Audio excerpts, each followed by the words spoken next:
It's interesting because we have people who've been part of the work for over a year, and then there's people who don't know anything about it. So I don't want to scare the people to death that don't know anything about it.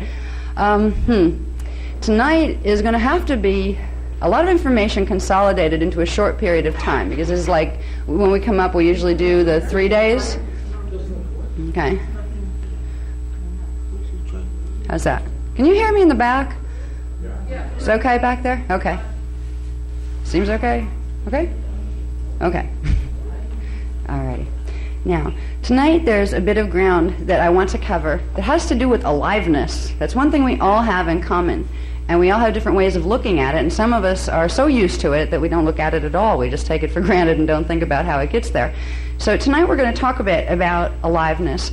This is the beginning, really. It's an introduction to other information that's going to be covered on the weekend. This is a 3-day workshop for those who want to come for the 3 days. There are 2 full days, tomorrow and Sunday. The information that's going to be released progressively, particularly in the full-day workshops, there's a lot of detail to it, and it's some of the most extraordinary information that I've been privileged to understand. There are levels of spirituality that are very difficult to find information about in our culture. And the information that's going to be covered in the workshops tomorrow and on Sunday is going to delve into the heart of those secrets. These are some of the secrets that have been guarded by Tibetan monks for thousands of years, have been guarded by certain groups in India for thousands of years, and it was information that was only allowed for certain groups of people. It was not given to the mainstream populations, and this was not fair because the information was meant for all of us. So tonight we're going to get into, kind of move into spirituality and greater spirituality through the simple common ground of our aliveness and what it means to be alive. Where does that aliveness come from? And this is not one of those lectures, God made us, so our aliveness comes from God. Oh, yes, God did make us, but we're not going to go in that direction alone. We're going to explore what it means. What is our consciousness? Where did it come from? How does it get into our body? What is the relationship between our body and our consciousness? Because when you begin to ask these questions, you start to find the area where answers lie, answers that give you a power to begin embracing your spirituality in ways that haven't been available here for thousands and thousands of years. Tonight, when I talk about aliveness, and I'm going to do this because there's like 5 techniques I want to run you through tonight, and I was informed that because they locked the doors precisely at 9:30, that I need to stop at about 1/4 after, which means I'll probably stop at about 25 after, and we all have to run for the door. Okay? So I want to make sure that we have time to run through some of the techniques. Now, when I talk about techniques, for those of you who have been to my workshops, you know some of what I do. For those who haven't, you could call them meditation, but that would be describing them in a way that would put them in a category with other things that they're very different from. It's using your mind to direct energy in the body. They're called bioregenesis techniques, and the purpose of them is to begin waking things up in your body that have to do with the spiritual integration process. It's not just taking your mind on meditation journeys. There are ways of using the mind, because the mind is a generator of scalar wave patterns, which are wave forms, electromagnetic wave forms, that interact with certain parts of the body and the DNA. These are the things that spirituality is about.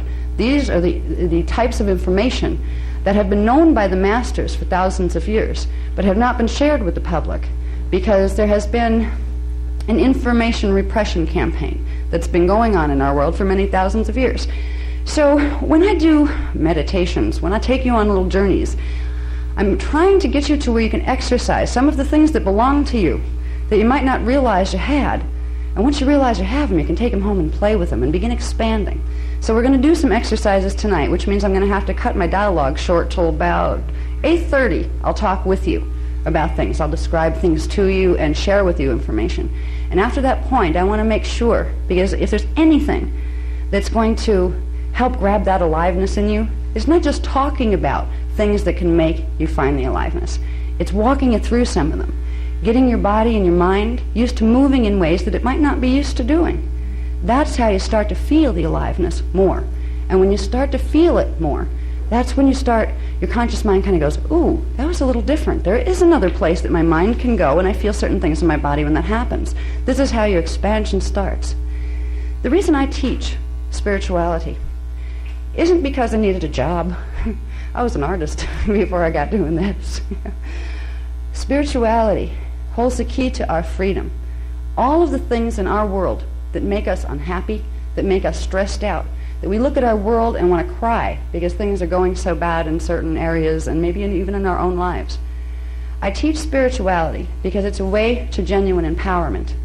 And I teach spirituality in a way that's very deep and very personal, that has to do with your relationship directly to Source, not with your relationship to a priest or a rabbi, not with your relationship to having to follow rules set down in books that have been manipulated for 2,000 years. Okay? You take what's good in the books, and the stuff that's really holding you back, let it go. Just let it bounce off. We teach a type of spirituality that honors all religions. It honors the good parts of them, the parts that are honestly teaching you to make a connection with Source through you. It's your birthright. You were born as a human being, and human beings were born as an angelic race. This is something that was edited out of our religious teachings. We were told that we were sinners. Tell you something, God didn't put those words in those books. The inspiring words that teach us to aim higher and never forget God and embrace that presence and love God, God gave us those words. But there were other words put in with the text that have to do with human beings who wanted to control other human beings. This is why, when I'm talking about aliveness and waking up and beginning to be part of the club called Sleepers Anonymous. A sleeper is a person who walks around believing everything they're told through the media, through what their parents were told as children. They believe there's nothing else, and they just follow rules that somebody else set. And because of that, they're very easy to control, direct, and manipulate. That is a sleeper. And sleepers don't realize the danger they're in this society, where there's lots of people who would like to control and manipulate you and take your energy. The antidote to being a sleeper is being awake. And there are ways to become awake if we can get out of our own way. Part of the ways to become awake are realizing we have an aliveness that moves through us. It's been with us since the day we were born, and it'll be with us even after our bodies are dead. Maybe our bodies won't even die, because if we learn how to tap into our aliveness, you can change what the DNA does, which means you can change the fact that we're told human beings have to die. They don't. They didn't used to. They've been dying real fast since about 25,500 BC. But before that time, lifespans were much, much longer, and some people were able to leave here, leave this planet to other places, taking their bodies with them. That is the angelic human heritage. This is what, you can go to churches, synagogues for the next 200 years, and as long as they're using just the old books, you're not going to learn this. I look at it this way. If all the religions had it, you know how they each say, oh, well, we've got the truth? The ones who have the truth aren't here anymore. They ascended. They got out of here. The fact that those people who are so dedicated and who have followed just the books and they're afraid to look any further beyond or within for the presence of spirit, if they had the whole truth and nothing but the truth, they probably wouldn't be on the planet anymore. Because you're not supposed to be stuck here in your evolution from now until eternity, until you evaporate into space dust. That's not what humans are created for. The type of spirituality I teach, and I'm trying to make a bridge here between the people who already know this, who've been listening to me for a while, and the people who are just encountering what I have to say. Because I've said a lot before this. So without that amount of information that some of the others have had, it may be very startling to hear some of the things that I say, and I'm trying to make the transition easy for you. The things that I say that might seem confusing, there are a lot of other things. We have tapes from all the other workshops and things, so if there's things you're interested in that don't make sense because you don't have the information, it is available to you. That way I can, you can get introduced to the things. You might get a little lost on some things, but the other people will also get what they came for, and I think it'll work. So when I talk about aliveness, one of the things I want to address first is consciousness. Now that's something we all have. We're obviously conscious. But what is consciousness, and where does it come from? If we buy into exclusively what the scientific experts tell us, they tell us that consciousness, well, that's simply a byproduct of interactions of electrical circuitry in the biological brain. And of course, once the biological brain stops functioning, you don't have consciousness anymore, which means you're gone. This is what science is teaching you. These are the experts. Now, of course, there's the other conflicting experts, the spiritual ones that tell you, God made consciousness, God made you. And then they give you a set of terms that in order to use your consciousness and have your consciousness, there are certain things you have to do, or you will not be loved, you will not go to heaven, you will not be able to experience your consciousness in a joyful way. So we have two paradigms in our society that we've been raised with. Religion was the foundation of societies up until maybe 200 years ago, when science started to become the new God. Neither of them have the whole truth. What I like to share with people is the fact that you were born with more truth stored in your cells than you can find in any book in any library here. If you learn to tap into that truth, you will not need the books and libraries anymore, because you have your own living library right within your DNA template. To get that information, to begin understanding where you came from, why you're here, what it means to be here, what you're a part of, you need to learn to open up the body and have it speak to you. Open up the mind and let the body speak. The consciousness is not a byproduct of any type of biological function. Biological function is a product of consciousness. It works the other way around. There are certain life force energies that exist in the universe, not just in humans, but the whole universe is fueled by energy. That energy is conscious energy. All energy is conscious energy. What that implies is not only are you conscious, but so is your little toe. So is your refrigerator in its own type of consciousness, because all of it is made out of frequencies of energy. When we bring that concept home and bring it into, okay, I'm a being, I have a body, I have a consciousness. Now what? It didn't come with a set of instructions. There's no owner's manual to the human body these days. The owner's manual is in your cells. There is information there that can lead you and guide you. What I want to talk about tonight in our aliveness, in talking about aliveness and identifying more of what that means, are the creation currents of energy that fuel this universe. They come from Source or God, or whichever you call. If you want to call your God Allah, if you want to call it Jehovah, it doesn't matter what you call that beingness, that one consciousness that we all came from. We all originally came from that one consciousness. But so did the basics of physics, how energy works in a manifest system.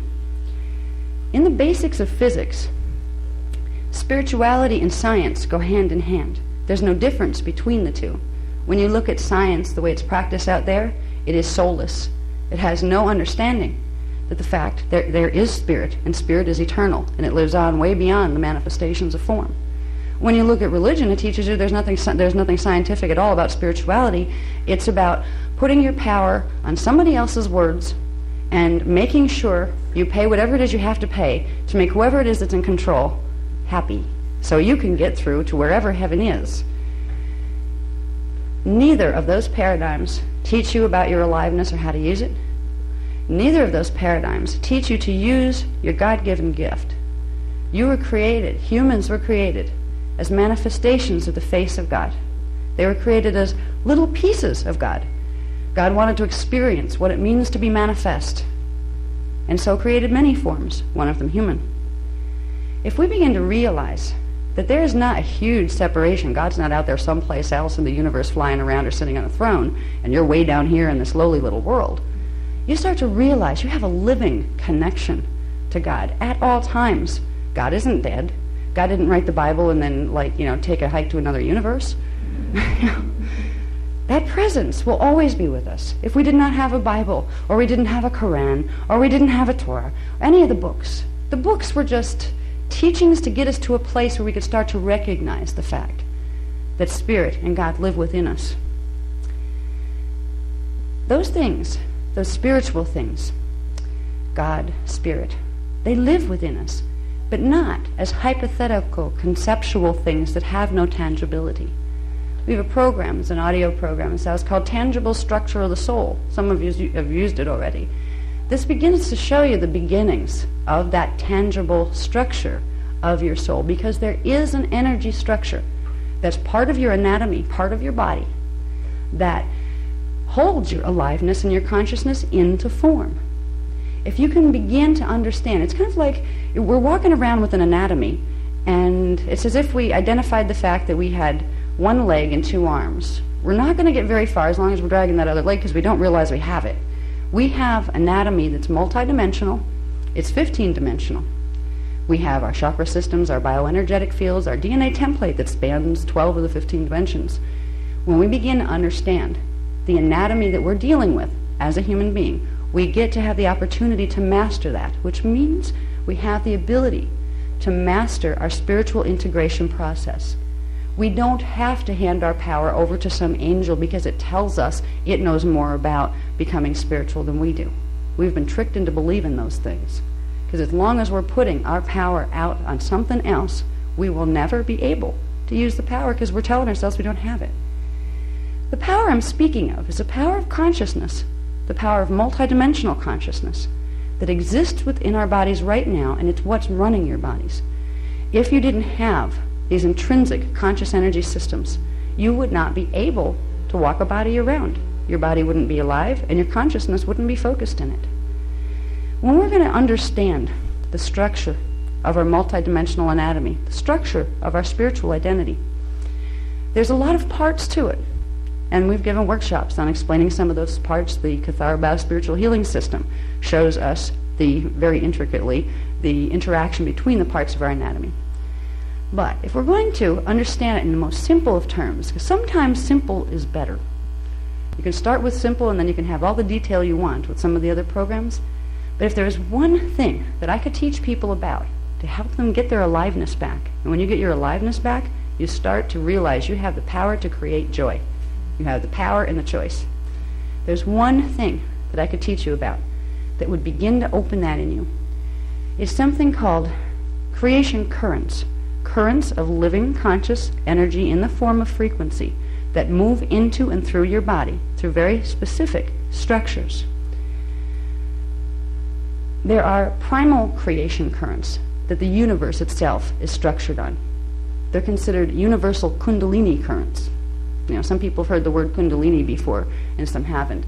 Kundalini is usually used in traditional, I believe it came out of Sanskrit teachings. It was used to describe energy that's supposedly coiled at the base of the spine, that if you learn how to activate things and you learn to be spiritual, it crawls up the spine and you get to have abilities that regular human beings don't. Well, that's what came down in the teachings. There was a lot of other teachings that were purposely taken out of those teachings. Because Kundalini, it's not a negative thing. A lot of people associate it with like Tantra, which they associate with sex. So they think, Kundalini means sex. Not exactly.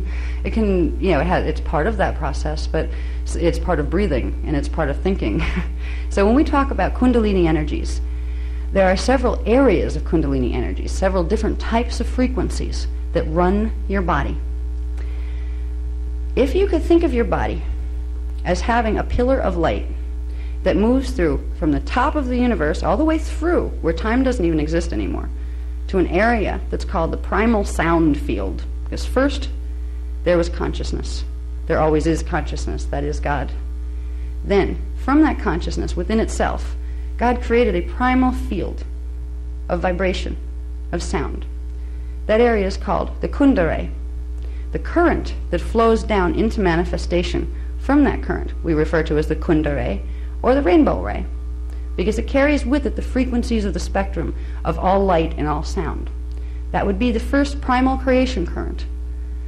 Coming into manifestation from source through the sound fields, you have primal light fields, the first place where light begins by the interaction of sound vibrations.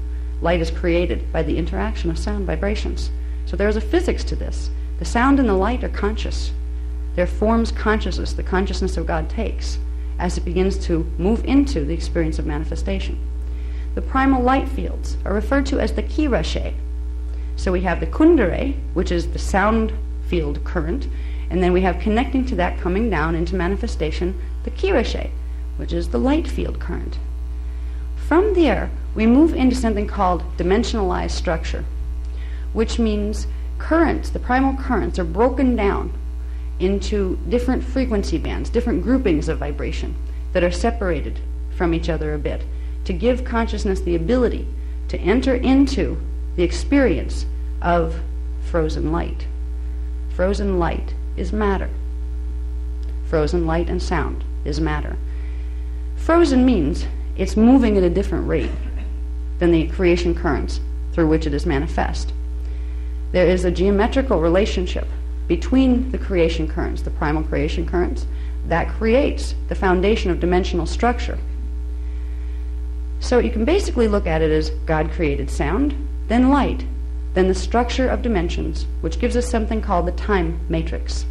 It is a matrix of energy, of dimensionalized energy, that consciousness from God can move into individuated manifestation. So we live in a time matrix. Now, in the time matrix, it's actually a 15-dimensional time matrix. Dimensions 15, 14, and 13, the first dimensions coming in, they represent the Kirashe primal light fields. From there, form comes in to pre-matter, which would be dimensions 12, 11, and 10. That's called pre-matter. Pre-matter is also called liquid light, because if you could see it, it would look like pale silver mercury, liquid light. It's conscious light. This is where your consciousness begins. Before you take on a full form or a physicality, you have a part of your consciousness that comes in from God. A part stays in the sound fields, a part of it stays in the light fields, a part of it stays in the pre-matter liquid light fields. That part is also referred to, the pre-matter liquid light fields are also referred to as the universal Christos. It is the area before form differentiation is taken by consciousness that unites all forms that are manifest in our time matrix. It is the inner Christos. This is what Jesus came to teach us about. These were the original teachings that were in the Bible until 325 AD, when the Council of Nicaea raped the Bible and took out 90% of its books. Part of them are still hidden in Rome. This is information that can set you free, because if you understand that first you move through sound, then through light, and you stayed there. Part of your consciousness stayed in each of those places. Then through pre-matter liquid light. Then into dimensional structure. Now, when you get into pre-matter liquid light, you're at dimension 12. That is the Christos frequency. From there, you begin to take on individuation of form, going into dimension 11, into 10, into 9, 8, 7, 6, 5, 4, 3, 2, 1. Right here, we're in dimensions 1, 2, and 3. We have a three-dimensional body system. The creation currents that we followed down to come into manifestation went from the Christos level to 3 levels of the Christos level, 12, D12, D11, and D10. The next part of those creation currents, as they're breaking down further, getting smaller so they can fit into smaller packages, is called the Antankarana. This is dimensions 9 through 1, the frequency spectrum that came out of the larger Kirashe and Kundare primal sound and light fields and the D12 Christos. Christos breaks itself down to form smaller creation currents, and they are called the Antankarana. That is a Sanskrit word also, I believe. The D12 part of this pillar of light, sound, and consciousness that's coming down is called the Maharata. That's simply the sound tones, that if you could hear the frequencies of those dimensional bands, they would be the sounds that those tones would make, but they're inaudible sound to the external ear. So the words like Maharata and Antankarana, these are words, Kirashe, that you would hear if you could hear the whispers of the vibrations of sound and light. If you could hear the light waves that make up the Kirashe, they would sound like Kirashe. These are the songs of God. A lot of people like to call them, in the ancient days, they called them that. The whisper of God, the song of God, the song of the universe, the silent symphony that we're all a part of. Now, with the Antankarana, if we can look at this, we can look at our basic creation very simply by realizing, okay, we have dimensions 1 through 9, we have this pillar of frequency that is our consciousness that forms our body parts from dimension 1 through 9. That's our Antankarana. It's pillar of frequency. Above that, plugging the Antankarana in closer to God, we have the Maharata, the D12, 11, and 10 part of that frequency current. Above that, we have the Kirashe. And above that, we have the Kundare. And above that, we have full expansion into Source. This pillar of frequency that our consciousness travels down to get into manifestation is precisely the same way you get back out of manifestation. You rebuild the frequency pillar. The body is geared to rebuild the frequency pillar. When we're walking around in three-dimensional reality, we're seeing a three-dimensional world because of our DNA template. Our DNA template is the blueprint, the divine blueprint of light and sound that our physical DNA template and everything physical built on it is created from. The DNA template of the human being was originally created as a minimum of 12 strands. Certain types of human beings, called Indigo Children, have anywhere from 24 to 48 strands.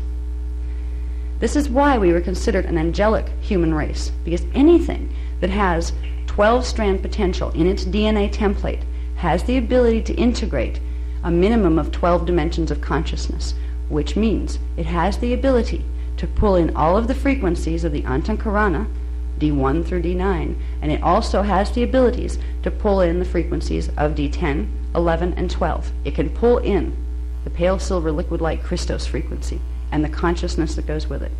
A being with a 12-strand template has the ability to hold Christ consciousness in physically embodied form. We were created to do that. We've been denied this knowledge, the teachings of the inner Christ. And you can be any religion and believe in the teachings of the inner Christ. You don't have to believe that somebody died on a cross to be a person who recognizes the inner Christ. It doesn't matter what you call your God. But I'd be real careful about what God I'd call if they're telling me I don't have an inner Christ. Because something's wrong with that picture. Your systems, your body systems, if you could see yourself with higher vision, you would see everybody's body has a current of energy running through the center of it. It's called the central vertical current. This is the place where the creation currents of the Antankarana, the Maharada, the Kirishe, and the Kundare run directly into your body. It starts at fetal integration. It starts with the first of the first 8 cells that are the first cells at the base of the spine and the tailbone when fetal integration occurs and cell division starts. The first thing to enter fetal integration is called the Christos spark. It is a spark of consciousness and a spark of frequency of D12 prematter liquid light. Prematter is also called hydroplasm, but that's a technical word for it. It's the Christos frequency, and that's where you get your consciousness into your body. That's what gives you the potential to expand that body and the consciousness within it to the point where it has full recognition of 12 dimensions of consciousness. And a body that has full recognition of 12 dimensions of consciousness has the ability to transmute its cellular structure. It does not get sick. It does not die. It can ascend. What is ascension? That's another one of those big tricky ones that they teach you about and teach you to want in the spiritual traditions. What they don't teach you is how exactly do you get there? Well, as long as you really be nice and a certain God likes you, you might ascend. You know, sometimes that works, sometimes it doesn't. If we can understand ascension is also a natural process of what it means to be human and a natural process and function of a time matrix, the basic primal structure that our universe is created on, it takes the taboo out of it, that big question mark. What could that possibly be? I can't understand it, so how could I ever make it happen? Ascension is a natural process of evolution. When consciousness comes into the time matrix, following the primal creation currents, it comes through series of what are called portals or stargates that exist within each dimensional field that allows the consciousness to pass through. Ascension is stargate passage. We are created through the process of passing our consciousness through different density levels through the stargates to get into a physical form. The process by which we ascend is to go back up through the stargates. Now, in some of the more technical workshops, I've taught about the structure of the time matrix, and I'll just review it real quick for the people who weren't here before. We have a 15-dimensional time matrix. Those 15 dimensions are broken down into sets of 3 dimensions. Each of those 3 dimensions is called a harmonic universe, and there are 5 harmonic universes within a 15-dimensional time matrix. Each harmonic universe has a characteristic level of matter density to it. Density 1, we are in density 1, dimensions 1, 2, and 3. This is the most solid that matter gets. This is the physical gross matter density. If you took a stargate between density 1 and density 2, you would go into semi-etheric matter, which means if you got your body through it, it would be about half as dense as it is right now, and it would have abilities that you can't do down here in a body that's as dense as this. You would have instant telepathic abilities. You would have the ability to Put yourself in 4 different places at once if you wanted, or 200 different places, by location. You would have the ability to realize that you're a thought form, even down here in physicality. We are walking thought forms. We have more control over our bodies, over our lives, over our processes than we've ever been told by the books that have been around for the last several thousand years. Once upon a time, there were some really good books here. About 200,000 years ago, there were races of humans on this planet that knew this stuff by heart. They had open access to stargates. They knew how to walk through. And you know what's neat about them? Because they had control over the DNA template, they didn't have to eat. They were called breatharians. They could bring in enough frequency, enough energy directly from the air and from the planet that they didn't need to eat. Obviously, there are certain organs they didn't need if they didn't need to eat. So their biologies were a bit different. Their density level was a bit different. The matter that we're walking around in down here is more solid than it was ever meant to be. Human bodies were never designed to be this solid. The reason they've become this solid is because there have been mutations purposely done to our gene code to keep us locked in time. We've been incarnating over and over again down here because our DNA templates have been damaged. What's nice is when we begin to understand the primal creation currents, that simple pillar of light that has a few different names to the different pieces of it, we have the ability to regenerate our 12-strand DNA template, bring it out of the closet, bring it out of dormancy, and start healing it, where we can progressively reclaim our heritage. As we reclaim our heritage, we reclaim a sensitivity. We start to understand more about how our body works. We can understand, for instance, that when you start to activate, as we call it, activating the DNA template, this is bringing frequency into the body that the body's not used to holding anymore. For thousands of years, we've been running on 3 dimensions of frequency, 3 frequency bands. We start to wake up the dormant parts of our DNA template by using the mind to direct energy in certain ways. The body starts to wake up, and it creates some very strange sensations. You will feel when Kundalini starts to activate. Feels like something crawling up the back of your spine. There are real physical sensations that go with this. It's not just lip service to spirituality. But every piece of frequency from the higher dimensional fields that you're able to anchor in this body and awaken, by awakening the part of the DNA template that is composed of those frequencies but is sleeping right now, every part that you bring in brings more consciousness in. You begin to remember more of who you are, who you were, what you came here for, how you got here. You begin to realize you're eternal. So a few things go right out the window. Fear of death, you can't kill something eternal. You know, you can make it change its clothes and make its body go away, but it's not going to change the fact that it's eternal. You buy into the idea science is feeding us, and you're going to be terrified of death because you feel small and insignificant, and there's no purpose in being, because you're going to live like 72 to maybe 120 years, and then it's going to be all over. Nobody cares. 20 years from now, nobody will even remember you. That's how it feels when you believe the science paradigm as it is. Now, if you believe the spiritual paradigms as they're being given to us over the last couple of thousand years, you'll be really afraid of death too, because what if I really screwed up? What if whoever it is that got up there doesn't like me and doesn't let me come into heaven? Does that mean I have to go to hell and deal with the devil who's going to poke me with pitchforks and burn me? These are the things that we're taught to believe. And at maybe 15,000 years ago, maybe at a stage of development called like Neanderthal or Cro-Magnon, maybe these were good things to teach a race of beings. But we've evolved beyond the usefulness of what we've been taught. We need to know more. And the thing is, the knowledge is in us. Our DNA template holds the key to bringing in those other parts of our consciousness that we left behind in the higher dimensional fields. We had to leave them behind up there because they wouldn't all fit down here. So as we expand and begin to activate strands 4 through 12 of the 12-strand DNA template that's our heritage, we begin to bring in 4th dimensional consciousness, which is astral awareness, 5th dimensional, 6th dimensional. When we get up to 12th dimensional consciousness, we are what is called an avatar, a Christed being that has the ability to consciously regulate how the DNA template works. That means you can shut off certain DNA so you can be physical. If you want to not be physical, you can turn it back on and go someplace else. This is the heritage. This is what God created us to be and to do. Now, in the workshops that we're going to cover in the next 2 days, we're going to get into some very interesting things. First of all, we're going to cover something that when the information was given to me and explained as it has been with the detail, a part of me, I felt the tears come to my eyes because it struck a memory that lived in me all the time. What was the human collective created for? The human evolutionary design had a sacred mission. It's a mission that's been omitted out of the books by people who didn't want us to remember so we wouldn't get to fulfill the mission. We had a planetary service mission that we as angels came in here to do. We're going to get into that on Saturday's workshop.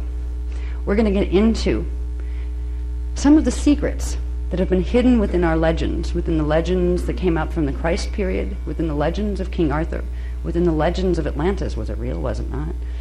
We're going to get into understanding where those legends came from, because in those legends there's a secret that tells us about what our divine mission was and how, as we fulfill it, we set the planet free, and as we set the planet free, we set ourselves free.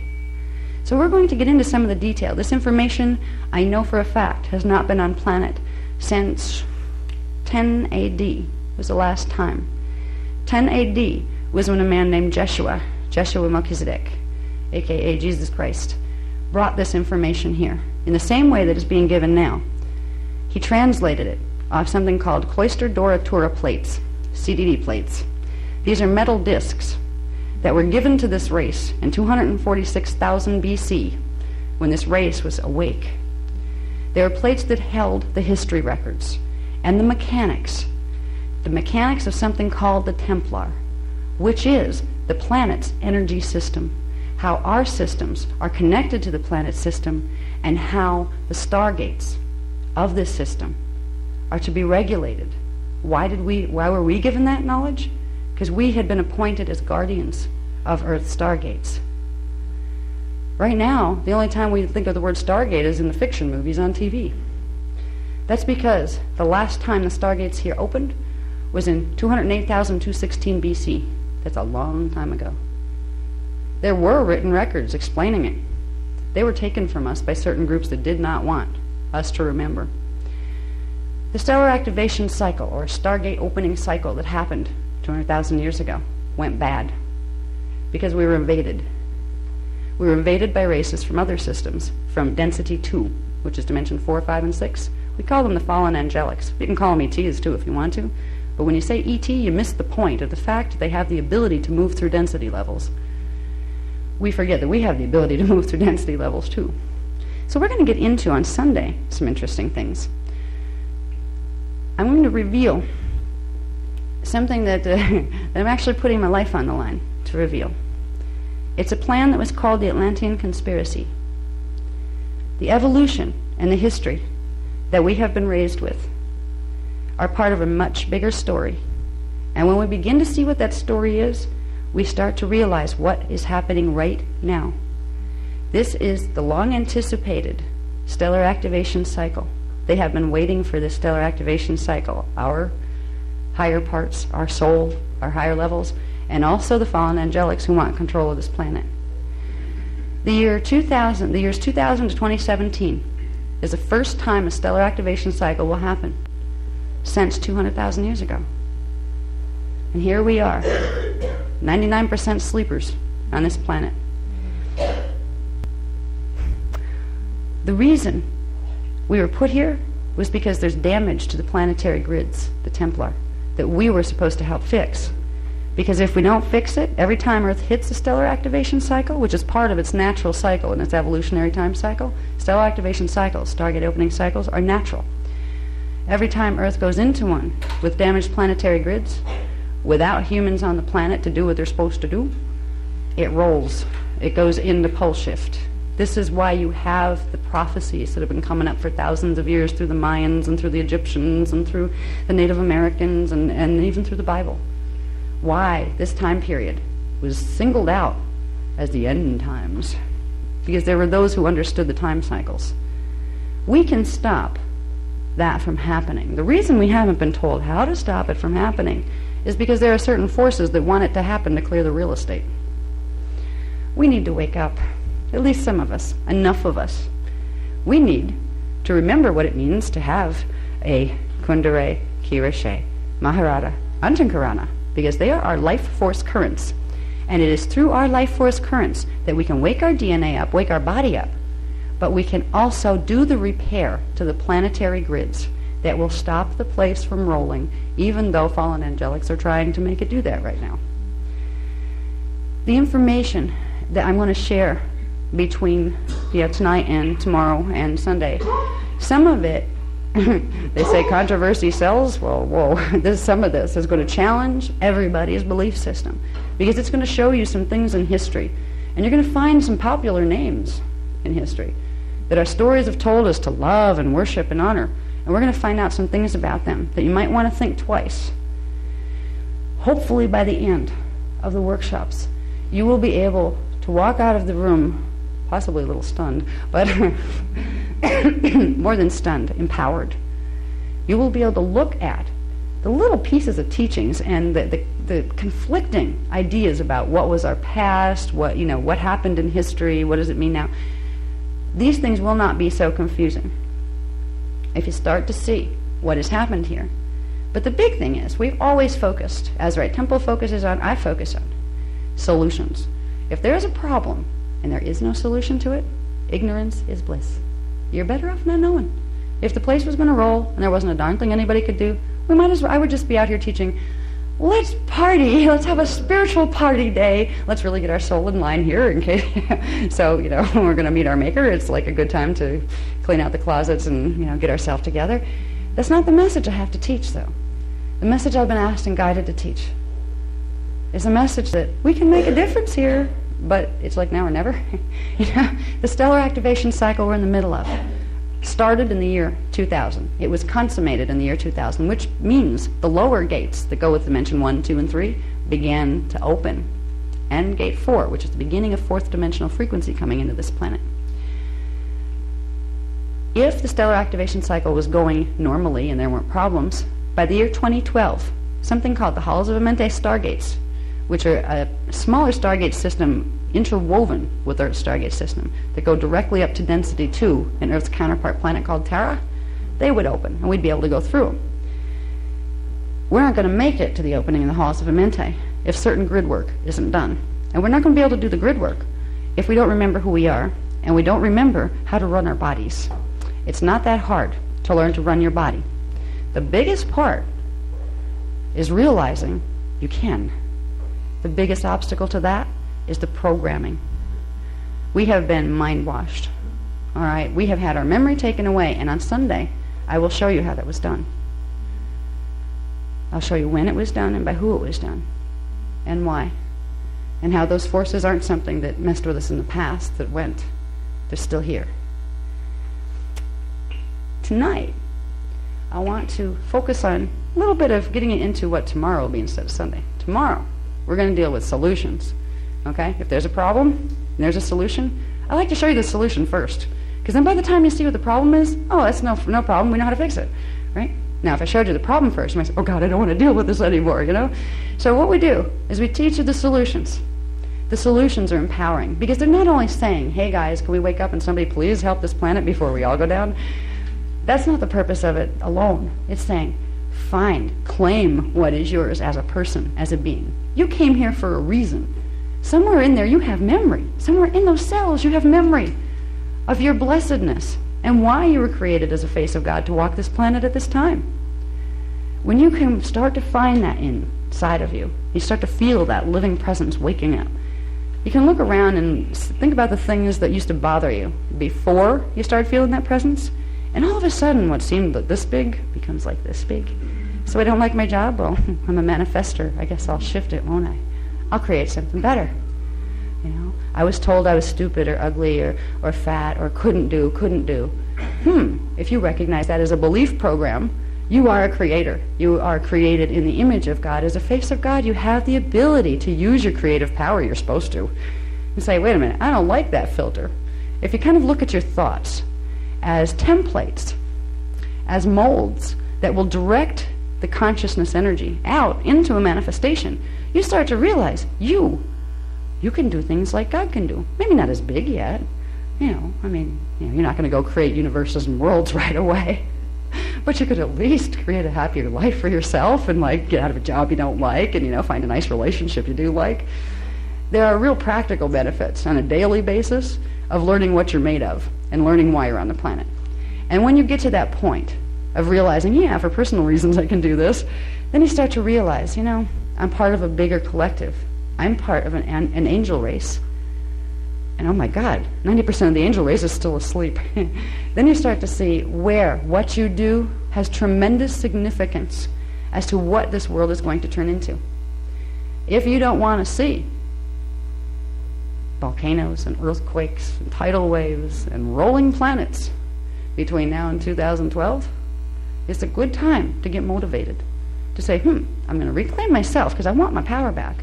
But I'm going to use that power to help because, if it all falls apart around me, my playground's gone, You can make a difference in what happens here on a huge level. All it takes are small handfuls of people who activate their Kundalini, Kirishe, Maharata, and Antakarana currents. A person who has those frequencies activated in the body, which are called Kundalini activations, have the ability to hold energy in the planetary grids in a way that can literally change the electromagnetic balances in the planet's electromagnetic fields, which means you can stop a planet, from rolling, if there's a critical mass of people that can do that. That's what we're trying to train people to do. Not just to help the world, but you're on this world. If this world's it's like spaceship Earth. If it's going to move through a battle zone, if it's going to go into trouble, there's nowhere to jump off. You can't jump over to Pluto and hang out there until the dust settles. Our DNA is keyed to the planetary grids. We're stuck here unless we free our DNA, which helps to free the planetary grids. But the stuff we're going to learn, there's a fun part to becoming responsible or response-able. There is a joy in learning the aliveness that lives within you. Because before you go worry about saving the planet, just work on your life. You can say, wow, I have this power. I can use this power. I can make changes in my life. There are things that we're going to go through tomorrow that show you bigger things, where you fit as a human being. What was this angelic human race created for? How was it created? What does that mean to you? You're a part of it. Even the bag ladies on the street are part of it. The only problem is they forgot. If you remember, you will never be a bag lady on the street again unless you choose to do so you can affect the other people walking by that are asleep. Sometimes masters appear in bag lady form specifically to reach the street people. So don't underestimate all bag ladies. What I would like to do tonight, since we have a short time tonight, this was like the introductory lecture, to get in touch with the aliveness that's in us. It involves becoming sensitive to energies that we don't usually point our mind to looking for. If we're going to activate our higher consciousness in our body, we need to realize that's a physical thing we're going to do to our body. This isn't an intangible, I'll anchor my soul and it'll be fine. This is, oh dear, I'm bringing a new frequency into my body and my cells are probably going to scream because they haven't had that frequency in thousands of years. There's biophysical processes involved in becoming soul integrated and oversoul integrated and avatar integrated. Anything that affects your DNA template, which soul integration and the rest does, is going to create changes in your body. There are some parts, kind of like turning on the circuitry in a house that's been vacant for 10 years and you go and you flip the lights. Hopefully they work well. You might get a lot of flickering here and bared wires there. It takes a while for the juice to get flowing when you start to activate those consciousness currents in your body. There are things you can do to prepare your body so it's not as difficult. Now there are numbers of people that are aware that they're going through DNA activations. They've had all sorts of different symptoms. In one of the coping skills workshop that I gave last year, which we do have, I think, on video or at least audio, we got into coping skills for the year 2000 to 2017 because our DNA is going to activate whether we want it to or not. The planetary grids are activating from the stargates opening. What it means is, right now we're carrying mutations in the DNA template. So as the templates try to activate, they're going to throw frequency all over the place. And it's going to cause people health problems, some people mental problems, emotional problems. The DNA activation courses that we're using are meant to help people clear those mutations using the Christos template, the Maharata ray, the D12 frequency, which is the first level of non-polarized frequency. It's not electromagnetic anymore. It's called photoradionic. When we bring in that frequency into the body, it will reset, if we do it enough, it will reset the natural structure of the DNA template as it was originally created, because that is our pre-matter blueprint, our divine Christos blueprint. As we reset that in the body, our DNA will reorder itself. What science calls junk DNA will start to unjunk itself. It'll start to plug itself back in where it belonged. So we're going to learn these processes, and we're going to learn ways to make the body more comfortable while they're happening. Because some of the symptoms of DNA activation are, a lot of you may even be having them already. You just don't realize that that's what they are. All right, one of the symptoms is joint and bone pain. That seems to cycle. Who doesn't these days, right? It's like a deep pain that just comes in the bones. Sometimes you can feel it in the bones, sometimes it's just the joints. You have a lot of people wandering around thinking, God, am I arthritic? I'm only 20, you know what I mean? Many, many times. It isn't arthritis. You go to the doctor, are they going to look for DNA activation? Not. No, they're going to give you arthritis drugs that are going to make it worse. You know, they're going to make it worse if it's DNA activation, because arthritis drugs can't fix DNA activation. They'll only block the process more. We need to become aware really fast that some of the physical symptoms and mental symptoms and emotional symptoms that we're going to go through are not something that medical science is yet ready to deal with at all. They don't recognize the fact that we have a template underneath the little pieces of physical DNA that they can identify. They think we have two strands, and I hate to tell them we're operating on three right now, or we'd be two-dimensional creatures. All right? If we rely on science right now, we're going to have some real problems with our bodies. The people out there we call the sleepers. They're going to go through some tough times. But some of those tough times will get to them to the point where they want to wake up, and they'll be guided to things, because they have a soul just like anybody else. Their souls will be guiding them to wake up. Now, if we understand a little bit about our body systems, and we can understand simply, without going through all the 15-dimensional anatomy that we've taught and some of the other things, just realize there is this current of light and sound frequency that's moving down from God all the way through the dimensional structure, through us. And right now, there's only a certain part of that current awake in the body. 3 dimensions worth of it. The DNA template has the ability to open its little windows to like little scalar wave patterns that once they come alive, they can run the higher frequencies. We can realize the simple process of DNA activation is the process of building those currents. What will happen is the main vertical current in the body will get bigger. It will expand progressively. It will do that because the frequencies that run from the base of the spine up to the pineal gland and then out the chakra systems, they will be bringing more frequency in. It will widen the pillar of light inside of you. And eventually, if you get to 12-strand activation, that pillar of light will not be only inside of you, it will extend all the way around you. It's called the ascension pillar, because through that you can make a Merkaba vehicle happen, which means you can literally demanifest here, go through a Stargate, and pop up someplace else. That's the potential we have. And the funny thing is, it's not just like a hypothetical potential. We don't deal with hypothetical stuff where I come from. We deal with things that work. Science explores to find out what might work. It assumes that nobody knows. God knows. There are races of beings. There is the human race in other space-time locations that know. There is a set way that things work. It's not hypothetical guessing. There's a very simple process involved with the body. When you bring in frequency, it expands that frequency into the body. It changes how the chakras work. It changes how certain glandular structures work. It brings the pineal gland back into activation. It's been dormant for thousands of years. It's been dormant because they shut the kundalini currents off at the base of the spine, so you didn't have the energy going up there anymore. With the pineal gland activating, you get multidimensional perception. You get the ability to directly influence what your cellular structure is doing. You can heal yourself. You don't have to run to doctors every time something's fallen apart.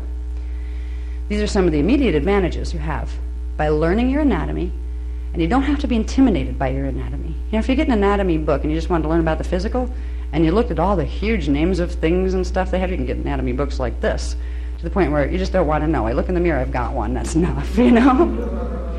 The structure we teach isn't quite that bad. All right? There's basic parts you need to know about. But the most simple thing is realizing that it's the current of energy that runs through your middle that you are expanding. This is the objective. Because if you can do that and simply focus on the fact that what you're doing is building into a bigger pillar, the pillar of light that runs down through you now, that will accomplish the rest. If you do the things that will make that pillar build, that will make the rest happen. You will activate DNA, you will activate the Merkaba vehicle, you will reverse mutate the DNA template, and you will get to the point where you can ascend. If you get to the point where you can run more frequency through your body and through your DNA, you have the ability to interface with the planetary grids to stop this place from rolling, because we can hold the Stargate stable, and that's what we're being asked to do.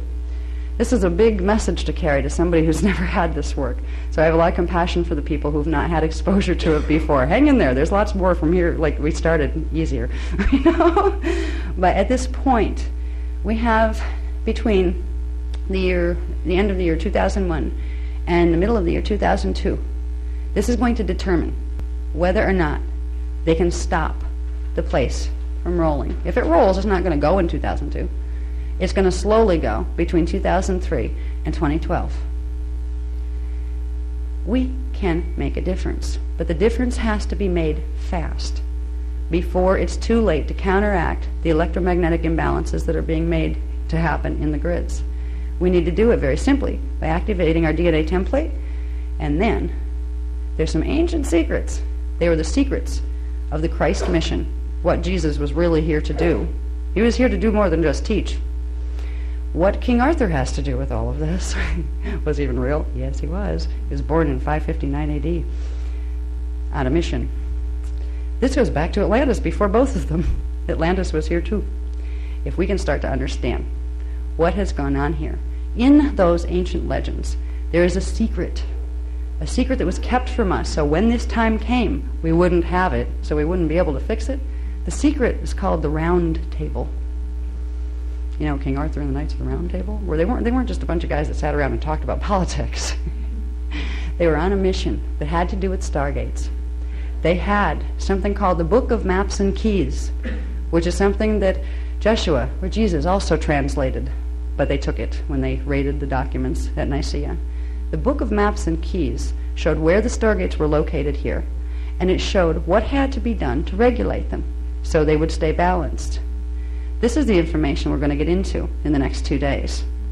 But before we get into that, I want to be able to ground us into, okay, this big heavy stuff, right? Let's come down to just, I'm here, I'm in a body, okay, I just learned, some of you already knew, and some of you just, okay, I have this pillar of light running through me that each, certain dimensional levels are called different things. Okay, that's not too hard to digest, right?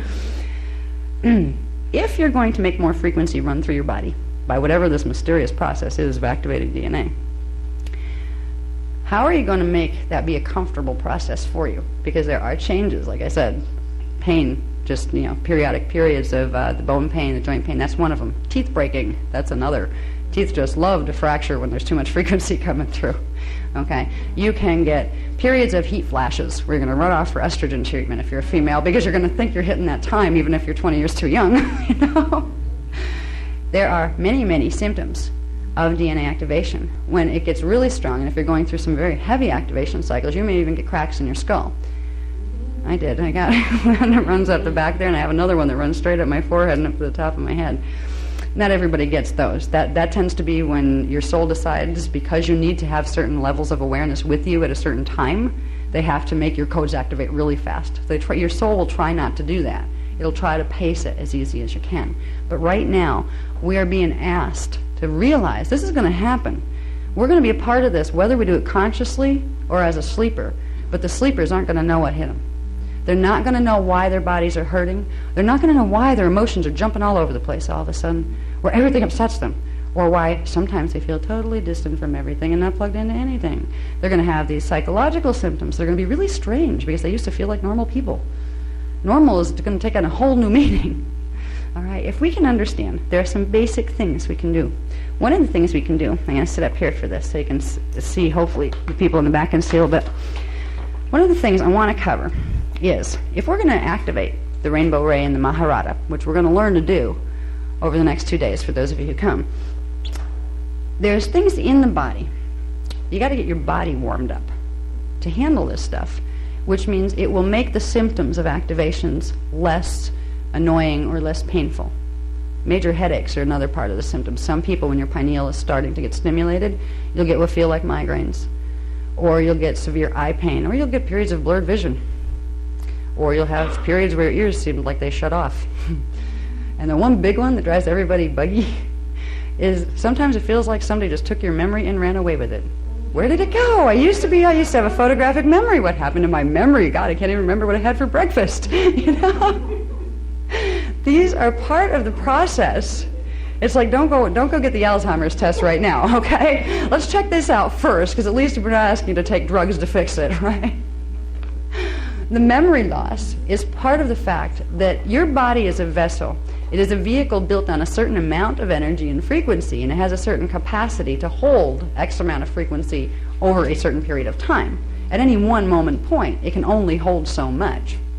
Now, if you have a computer and you throw way too much information into it, it just crashes. It just can't process it anymore. Your body would do that if your soul and your higher consciousness allowed too much to be put through. So when it's time for you to make the transition from being a sleeper to being awake, there's a lot of data, old files, that are really just not that important anymore. You know, they're really just as far as you being able to grow and expand and learn what you need to learn and get functional on a higher level here. There are certain things that are just trivial pursuit, and your soul kind of makes that decision. And sometimes that can be frustrating because it's really helpful to be able to find your car keys. So the memory issues, they may happen to you sometimes. You don't need to get scared that your memory just flew away and it's never going to come back, and you know that's like a stage away from being a vegetable. You're not headed in that direction. But be aware that some of these symptoms are going to be part of the next 10 years on this planet. The people who don't know why they're here are going to run to doctors, and doctors are going to give them drugs because they don't know what else to do. Or they're going to say they're hypochondriacs, right? Yeah, tell me that. My vision is totally blurred and I can't see more than 2 feet in front of me, or telling me I'm making it up. You know? So if we can realize that there are simple things that we can do without even understanding a million different technical things about our anatomy. For anybody who wants that, we have the Kathara Biospiritual Healing System and the Tangible Structure of the Soul program. They're good introductions. But if you want just the simple stuff to start with, there are things you can do to get the body a little more used to running these frequencies that are going to be coming into your being. Now, the human body, part of the anatomy of the human body, has what are called axiotonal lines. Okay, axiotonal lines are main energy running lines that come off that main vertical current. You have the main vertical creation currents coming through your body. Now, right now, the creation currents are regulated by what are called craniosacral seals. These are frequency seals that, if you could see them, would look like little crystalline structures that allow some energy to come through but black out other parts of the energy. They're craniosacral because there is one set of them in the cranium, in the pineal gland, and another set at the tailbone, at the base of the spine. These regulate how much frequency can come through your main vertical current. As you go through DNA activations, whether you're doing it consciously or having it run over you, those craniosacral seals are progressively going to release. They're going to let more frequency come in to the main vertical current. Now, the main vertical current just doesn't hang there all on its own and you kind of like hang on it like a little paper body. There's a whole interwoven system of energy networks that are built off of that main vertical current. You have your chakra systems, which are little vortices of energy, and we have a whole system on chakras for those who don't know it's there, but that's part of the anatomy. You don't need to understand too much immediately about the chakras. When you start getting into meditations, you're going to, because you need to know where to put the energy. If you want to activate strand 10, you need to activate chakra 10. You need to run energy to that. Where might that be? So it's helpful to know the positions of the chakras. But one of the other things that manifests through the energy systems are the axiotonal lines. These are main energy feed lines. They're smaller than the main vertical current, but they bring different dimensions of frequency into different areas of the body and the auric field around the body.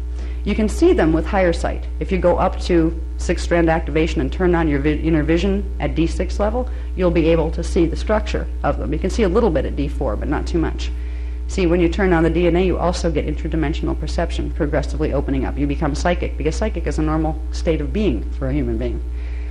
Now, axiotonal lines are important only in realizing that you have them running through your body They're important for a lot of other reasons, but for basic stuff, you want to make yourself more comfortable while you're activating. If you realize you have these energy lines running through your body, and that when the body's not used to processing energy, and all of a sudden the DNA kicks up a whole new burst of new frequency, and it can get jammed up in the cells, and it can get jammed up in the networks, and that's where you get pain, and that's where it hurts. If you do simple things, like massage, simply massaging vertical, in the legs, in the arms, the excitonal lines run vertically in the body. They get blocked up. They block up everything built on top of them. They will create chakra blockages. They will create blockages in the smaller networks of energy called the meridian lines. The meridian lines are what acupuncturists use. All right, but below the meridian lines are the deeper axiotonal lines. And below that, there's a core template that's connected to the DNA and the main vertical current. So if we can begin to realize that you can use certain techniques, like, I want to make sure I cover all the ones that I said I was going to on the internet. To wake up the body, I would say use first moving the muck, we call it. This is where you clear the axiotonal lines. Moving muck is not that hard. Now, we have the Kathara Biospiritual Healing System that shows you how to move it from the deepest levels of the template. But if you're laying, you're home watching TV, and all of a sudden you're just getting sore. You just feel things are sore. What your body is trying to say to you is, please rub me. Please move the energy in these areas. Soreness, pain, comes from blocked energy. It comes from blockages in the axiotonal lines that become very, very common when your DNA is activating. And since you're on the planet and the grids are activating and your DNA is going to do it whether you want it to or not, it's a good time to realize you have the power right in your fingertips to begin making a difference. To run axiotonal line blockages, because they run on verticals, where meridian lines run vertical, horizontal, and diagonal, the main ones that control the meridians are the axiotonal lines, and they are vertical. Vertical massage, running down the body and up the body, and using quite a bit of pressure. Your body will let you know how much pressure. If you rub for a while, vertically, or you can have your partner do it, or your mother do it, or something, you can do it for each other. It's simply, you don't need to have a massage license to do this. You don't need, I'm not going to go and rub you and teach you how to massage and then, have everybody tell me I need a license to teach massage. There's nothing wrong with teaching you how. You can simply use your own hands to help your DNA activation process and help yourself feel more comfortable. Vertical, running the lines. You can also use the visualization while you're doing it of running pale silver light. This pale silver light, some people call it the platinum ray. That's some in the New Age movement, some refer to it as that. Pale silver light is the liquid light, the D12 frequency. It's available now. It's coming through the planetary grids now, so you can pull it into the body. We have the Maharic seal, temporary Maharic seal activation exercise. It's back there. It's free for anybody who wants them. If you run this, you're beginning to bring the D12 frequency into the body. You can run this while you're massaging your legs, your arms, just your body. You can massage your head. Do it in vertical stripes going up your head. Sit there and play with your body for a while. Just sit someplace. Take some time and say, okay, I have these lines, huh? I have these lines in my body, okay? I don't feel them. I don't know where they are, but maybe I can find them. Try to find them. Try to rub and start to feel the difference. If I rub over here, do I feel more or less sensation? If I move the finger back an inch, get in touch with your axiotonal lines, and you will start to have more control over how you feel during the processes we're going to go through in the next 10 years. There's another part that's very useful. There's another part of the body grids that get blocked when DNA activates rapidly, which it's going to be doing. It's called the dyadic grid. Now, the dyadic grid is simply a name for a level of the body systems that look like a million little vortices. They look like little tiny spirals, little tornadoes of energy. And the whole body, there's a level that you can close your eyes and actually see your body as these billions of points of light, and off every little point of light, there's a little vortice that sticks out. These are called diodes. They have an energy relationship with the part of you that's stationed on parallel Earth in the antiparticle universe. Energy goes between the two of you. All right? You don't need to worry about your parallel self too much, but you can have blockages in the dyadic grid, which means those little vortices and the little light at their center, the light turns dark, and it's like closing a conduit of energy. And what happens there is it builds up energy. It builds up what are called miasmic crystals in that level of the body. Miasmic crystals will affect the DNA template and cause distortions there. This is what the karmic pattern is. It's buildups of miasmic crystals that have been coming in from the other time vectors that we're connected to. We'll get into that too tomorrow as far as incarnation, karma, simultaneous time, and what that really means. But for now, if you realize you have these little vortices running all over the body, and they're most healthy and your body is feeling good when those vortices, the little center part of them, the little small part of the cone, is opened. So energy naturally flows for wherever it's coming from over there, which happens to be the antiparticle universe, into here. The energy flows naturally. When they block, they create crystallizations of energy. You can feel these sometimes with the fingertips. If you have nails, it's hard. I found that out because recently mine actually grew for the first time. And I was feeling around in my leg, and I could feel what felt like little tiny stones. They're little hard spots, little bumps. Feel around. Take your arm or your hand. Try to feel if you can feel them yet. Sometimes your fingertips have to get more sensitized, and if you have long nails, it's hard to get your fingertip onto something because the nails get in the way.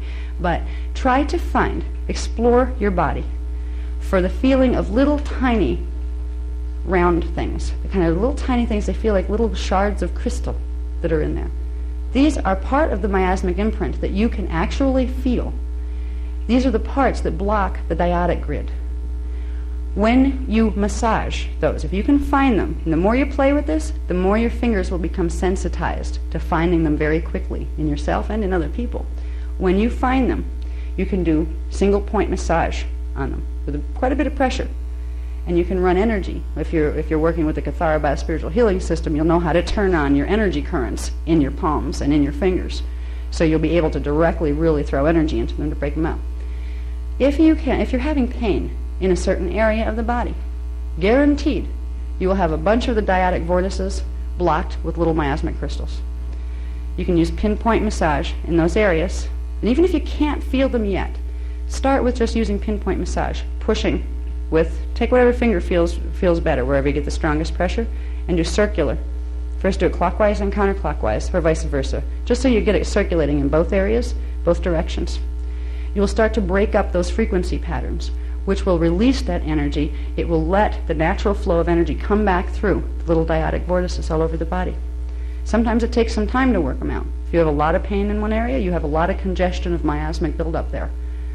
If you're aware that pain comes from blocked something, you can find out at least what that something is, and you can unblock it. You can have a lot of control over pain in your body. You can also have a lot of control of how much energy you're going to let move into your body. So, I don't know, try it for a second. Take an arm, for example. An arm. Most people aren't even in touch with their arms. They're just kind of there. When's the last time you felt your arm, Try to press hard in one little area, not to hurt yourself, but just start to circle. Try to sense if you can feel any little things that feel like little tiny pebbles or little shards of anything small. You may not feel it right away, but if you play with it long enough, you'll start to find them. You can start by finding them by pressing on your arm in several places and finding which one hurts. Because you'll start to find the pain and blocked dyadic vortices go together. You do have it. Like we do have these levels of our anatomy, and it's just that we've been taught to not look there. We've not been taught anything about them, so you don't know that they're there. You get pain, and we get used to numbing our nervous system, literally shutting parts of it down so we don't feel how bad things really feel. And when you start to let energy run, you start to really feel what you've been blocking. Use the tools of running the vertical massages, just simple, nice firm vertical massages for axiotonal lines, little circular pinpoint massages for the dyadic vortices. These are things that will become survival skills for you as we move into the time period of 2001 into 2017. If the place goes into pole shift, and this is something we never talked about. Anybody that knows our work, we didn't start out as one of those doom and gloom people, oh, it's going to be a pole shift. No, we didn't start out with that at all. There's a lot of those out there. And we said, it doesn't have to be that way, but here's what needs to be done. We always had a very positive message. But to get to the point where I have been asked to bring the message to you, we even talk about pole shift. I know it's serious. I know that the conditions for the Guardian Alliance, which are the ones that I work with, which people who don't know the work, you're probably better off reading who they are. I mean, it'll take me two hours to explain to you who they are.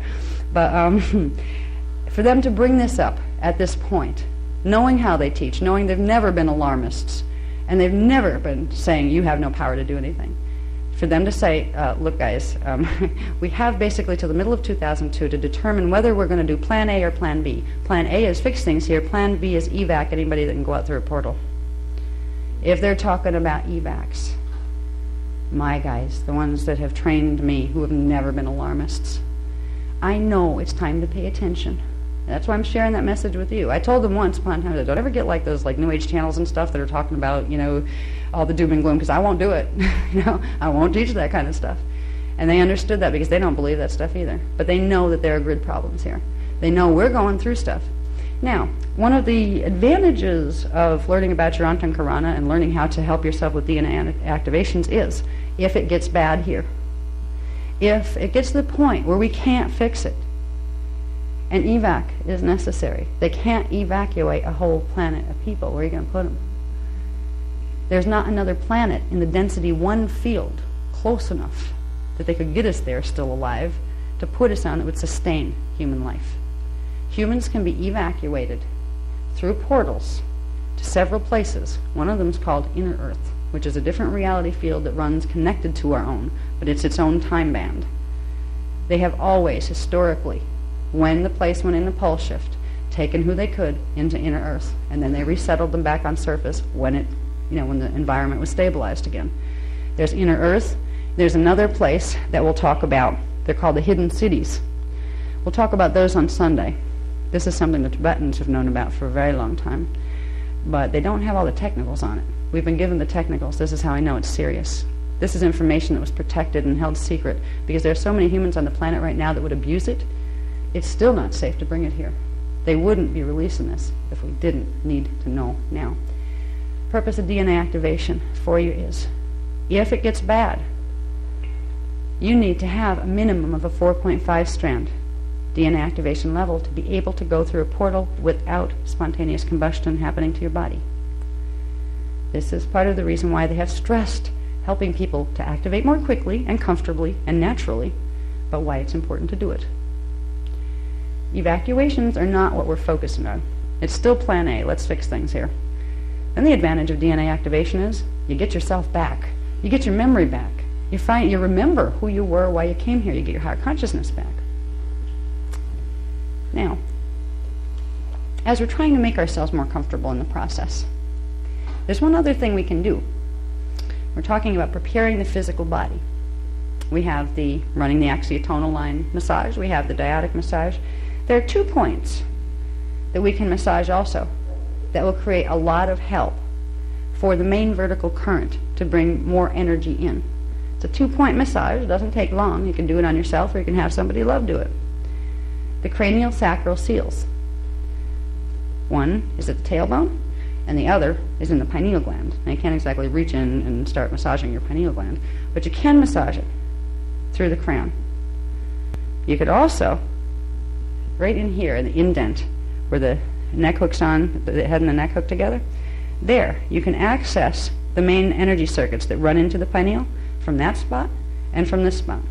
And you can simply massage them for a while. When you massage, you're sending a vibration. You're sending a movement of energy someplace. When you do it in specific points in the body, that energy movement will travel down, just like information travels down phone wires. It'll travel down the natural energy systems in the body to the place that those systems are connected to. So if you have connection things, energy conduits, between this point in your head and your pineal gland, and you rub here, you will send stimulation into the pineal. This will help the cranial sacral seals to release more easily. We call it the inner Ark of the Covenant. The Ark of the Covenant, one of my book, Voyagers, The Secrets of Amente, explains about what the big Ark of the Covenant is. But the inner Ark of the Covenant works the same way, but on a small level, just like it's a portal system, a natural organic portal system in our bodies that allows the frequency of the universal life force currents to build in the body. We are, when we're activating the pineal and releasing cranial sacral seals and activating DNA and doing all this stuff to get our Christed selves into our bodies. We are opening the inner arc of the covenant. And it's also an arc of light that reaches from the interdimensional spectrum down into our body, stimulates certain things into activation that have been dormant for thousands of years, and we become alive, more alive than what we're used to being when we're functioning on simply third strand activation. Now there's one more thing that I would like to do where it's like, is that quarter after? I can't see the clock from here. My eyes are awful. It's quarter after. Okay. All right. One thing that I do want to do, I told him, yeah, well, all right, make a deal with you. There's something I want to do with you, okay? Because it's an experience that I think would be enjoyable. Can we all run out at 25 after to make sure we don't get in trouble because they want to lock the doors exactly at 9:30? If we can move quick, then I'm not going to cut it off here. He told me to cut it off at 9:15, but he knows me. We've gone an hour over at times. So I'm going to do this. I'm going to ask Michael, would you come up? I would like to run, please. I'd like to run the crystal exercise. And real quick, where's the crystals? We have them? Okay. Now, you don't have to read the introduction to it because it'll save time not to. We're going to do an exercise that has to do with, and you can take this and play with it at home. I'm going to give you all a crystal, and you can keep it. They're not real expensive ones or big ones, but they're enough for the job. Crystals have the same type of template, light sound template, as the human DNA template. They are composed of the same frequencies of consciousness. So there's a natural co-resonance of vibration with quartz crystal and the human DNA. It will amplify your ability to sensitize and to bring in frequency. Now, there's an exercise that Michael's going to read for you. It was given to us 2 days ago. This is a new one. When we do our exercises, they're bioregenesis exercises, as we've said. We'll take you on a journey, but you're creating scalar wave patterns. When you're creating scalar wave patterns, you're influencing the DNA template in very specific ways. This particular exercise that involves moving your consciousness into a crystal, and it helps if you're holding one to do it, it will take you into a set of mathematical instructions that to your conscious mind, looks like one set of things. You're doing a certain thing with your mind. Your body speaks the language of scalar waves and mathematical programming. Every one of the exercises that we use creates a mathematical program that is meant to begin the gentle activation of certain parts of the DNA. This particular exercise is meant to help you get your mental body up to a little bit higher level where it's not so stuck in the physical body programming and not quite so stuck in the resonance level of the planetary grids. So we're going to get your crystals really fast, and Michael's going to read this one for you. This is just a beginning. I wish I had like 4 hours tonight because we could play and play and play. When we get into the workshops tomorrow, we're going to do some intensive things. Most people that have been to any of the workshops know we spend a good, sometimes an hour all told, doing like very long exercises and kind of like going on journeys and things like that. We'll have more time for that during the longer workshops. That's why we do the full 3-day. So in the meantime, okay, anybody doesn't have a crystal yet? Everybody got them? Okay. Now, this is just one technique, and the reason I'm doing it now, I could keep talking to you for the next 10 minutes, but I'd rather you just get to do something, get to put your mind someplace and take a little journey with us and realize it's a mathematical journey. Not to your conscious mind, it's more like images and watching things happen with your conscious mind, like a movie, but with your DNA template, you're sending it a mathematical program that's saying, open now, take me higher, and this is what it's for. I don't think you need to read the first. Yeah, that's good. You don't have to read the front. Thank you, love. By the way, this wonderful person I'm so proud to introduce. This is Mr. Michael Deane, Reverend Michael Deane. He's from England. He just moved over here recently, and we were just married in October. And I'd just like to introduce my husband. I think he's the most wonderful person I've ever met. Thank you. Okay, can we turn the lights down? Okay, yeah, we don't have as much time to do this as we'd really like to do. But when we go home, to Kinko's tonight, I promise you that we will copy the procedure for everyone, so that when you can work with it at home and take the time you need to. The key thing for this technique is to really, really get in touch with the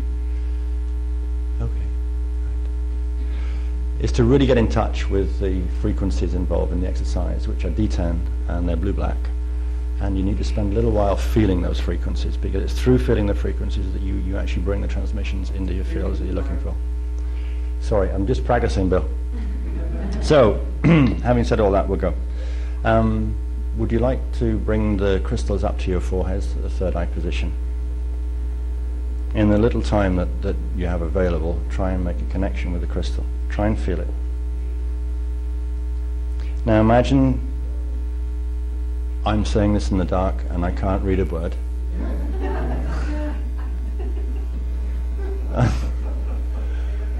I'm not very good at Braille, darling. What do you want me to do? You know? Yeah, you know, I feel like Peter taught you. Right, Audrey, beloved. Now, sorry to interrupt you with my ridiculous humour. Okay, connect with the crystal. Imagine the crystal is actually moving from the position on your forehead. Just feel the crystal. Move to the inside, the position at the center of your head where the pineal is.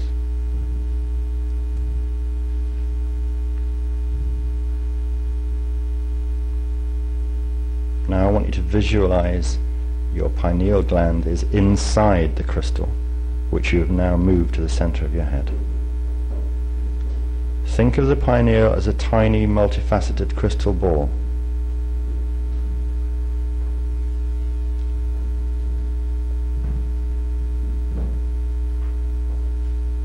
We shift the focus now, and in your mind's eye, imagine a small version of you, just as you are now, just as you're dressed, walking along a deep sapphire blue path. Now this path leads to your own crystal temple. It's a little way ahead of you, a little way ahead of your small self. Just take a little time and try to sense your little self, pulling the frequencies of the deep sapphire blue path into itself. Everything else around it is dark. Just imagine the frequency of this rich and vibrant color under the feet.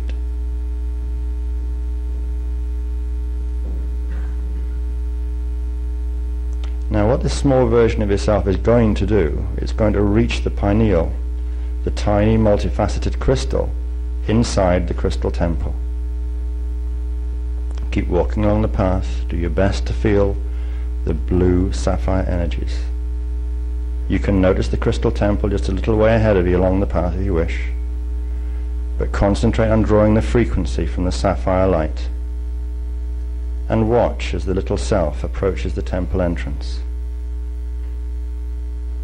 Watch as it enters the temple, and watch as it finds the tiny multifaceted crystal ball inside.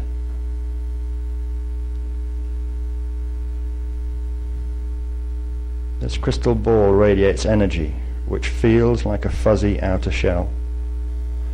Watch as the hands of your little self explore this fuzzy barrier.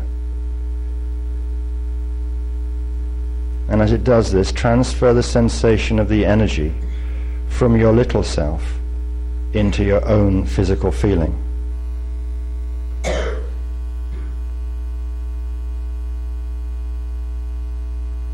Now we'll mimic what your little self has found. We'll copy it.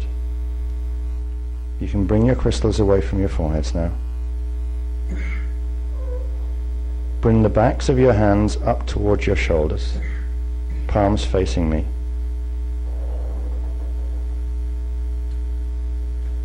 Now from the position they're in, move your palms forward and backwards just by a small amount, and try and feel a layer of tension. Try and keep your consciousness on the little self as well, which is doing the same thing. As you practice this at home on your own, you will find as you pull more consciousness into your body by working with this technique, progressively you'll feel the barriers further away from you, which will be indicative of the level of consciousness that the exercise is producing in you.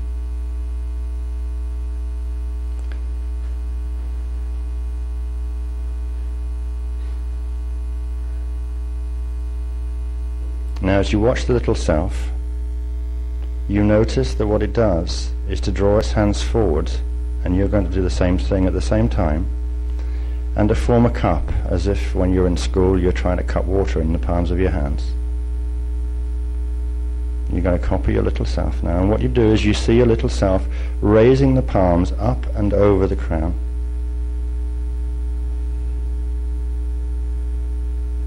Just wait. And you hear the little self say, "I command now my book of knowledge." When this is said with certainty and knowing, a glowing crimson ball just seems to pop up in the center of the small self's hands. You see this crimson ball pop up in the small self's hands now, and you see it begin to spin. It spins faster and faster, until suddenly the crystal ball turns into silver liquid light, held in the cup of the little self's hands. The small self now continues to raise its cupped palms slowly and gently. It pours the liquid light onto its own crown chakra. You may copy this movement now. Imagine that you too are pouring the silver liquid light into your crown chakra. When the little self has transferred all of the silver liquid into the crown chakra, remove your physical hands also from your head. And as you do this, notice that the little self feels a flutter of energy as waves of silver light pass through its whole body.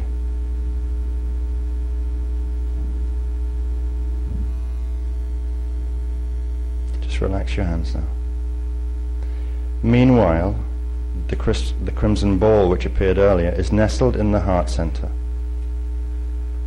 Make a connection with the crimson ball at your heart center.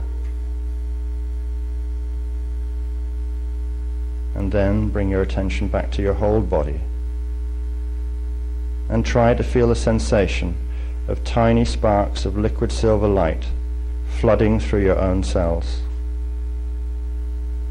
And at the same time, try to maintain your connection with the crimson ball while you feel the liquid light.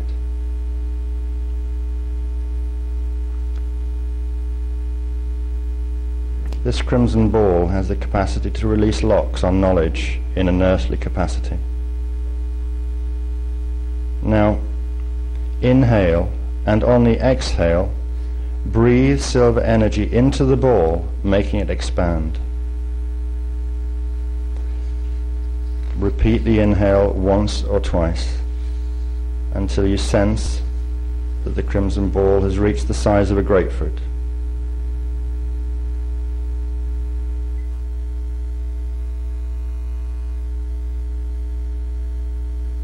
Return your attention to the little self and notice that it now opens and extends its right palm.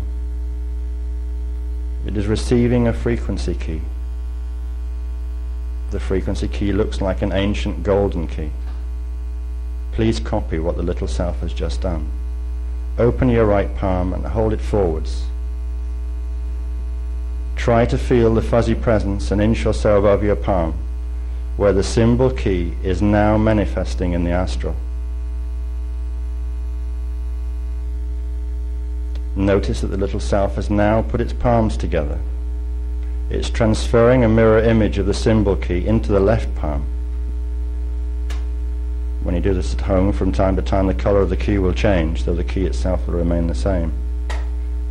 The small self now opens the hands and puts the palms onto the force field surrounding the crystal which holds the pineal inside.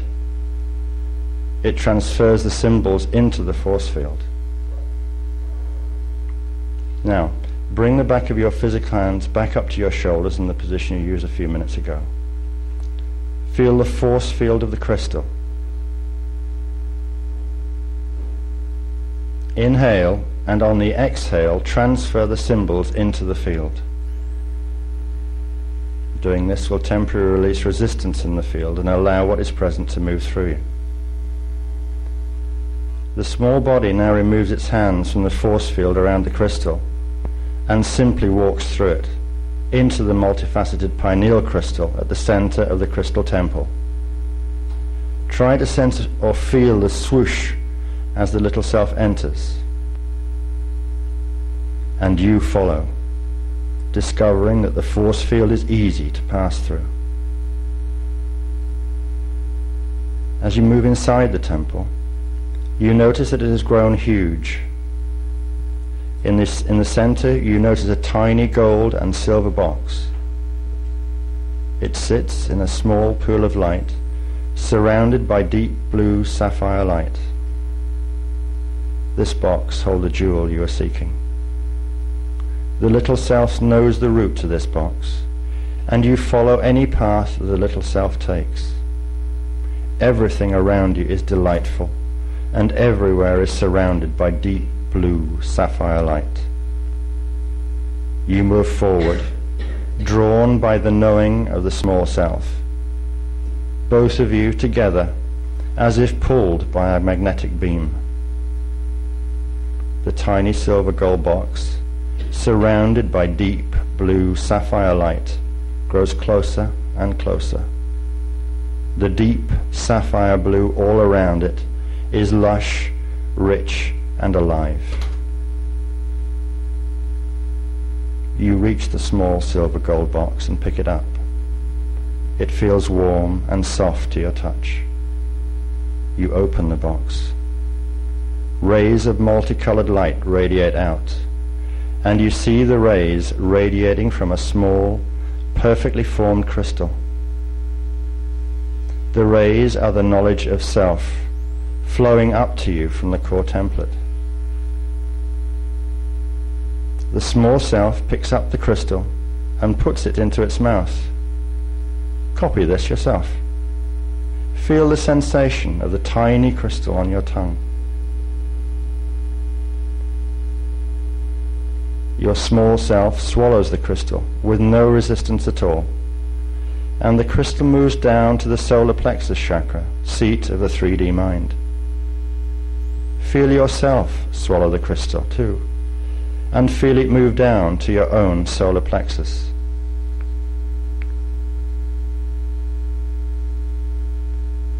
This crystal holds all knowledge of your true self, within and across all cycles. Feel the crystal in your upper stomach now. It is a living entity. It will stay with you until its information, knowledge, and consciousness is absorbed by your body.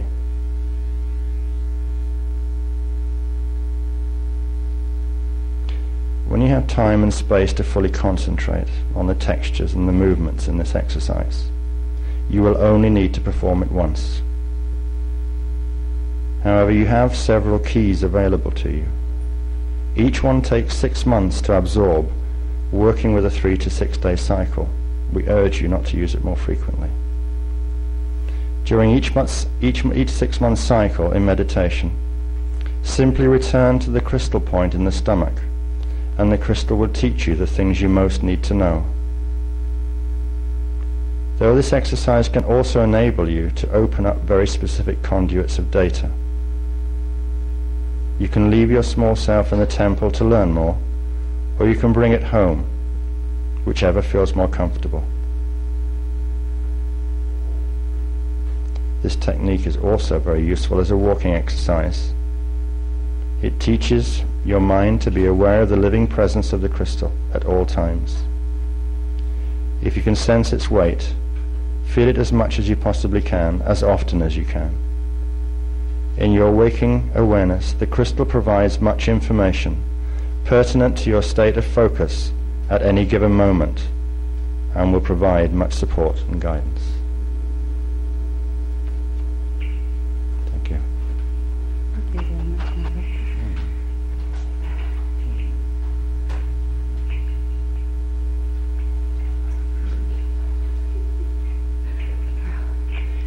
Okay. Well, they didn't kick us out yet. All right, we do have to leave, but the man is being nice at the counter. When we have the longer workshops, there's more time to do things and to explain why they're done and what they can do for you. We start our workshops tomorrow at 10:30 for anybody who's interested, and we are going to explore some of the things I talked about. We're going to explore Atlantis and Lemuria and what the real divine blueprint was for this race. So if you're interested in coming, between 10 and 10:30 we'll be doing registrations, and hope you come, and I hope is quite unique. Some of the information has not been on planet for a very long time. So I'm going to give everybody a chance to sit down before I go into it here. I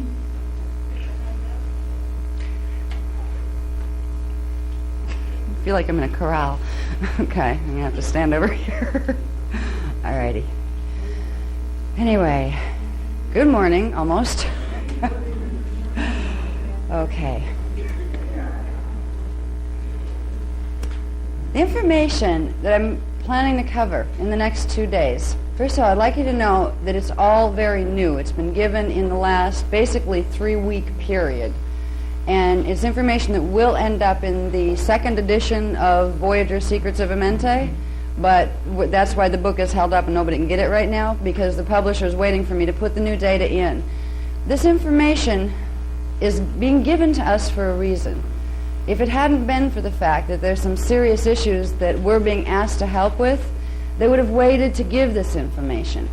We're being given information that some of it is so extensive that it would take probably about a 4-day workshop to cover it. But what I can do is, before the books come out, I can introduce you to some of it so you can begin working with it. You can begin using it to do something useful. One of the most important things that we're going to cover today is something called the tribal shield.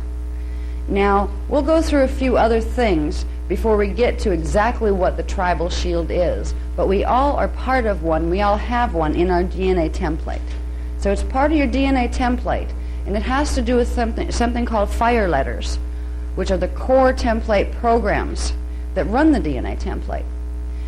The material on the tribal shields has been protected for many thousands of years, and it hasn't been allowed on planet because there's been too much corruption here, and people that have access to tribal shield information have access to opening the planetary grids.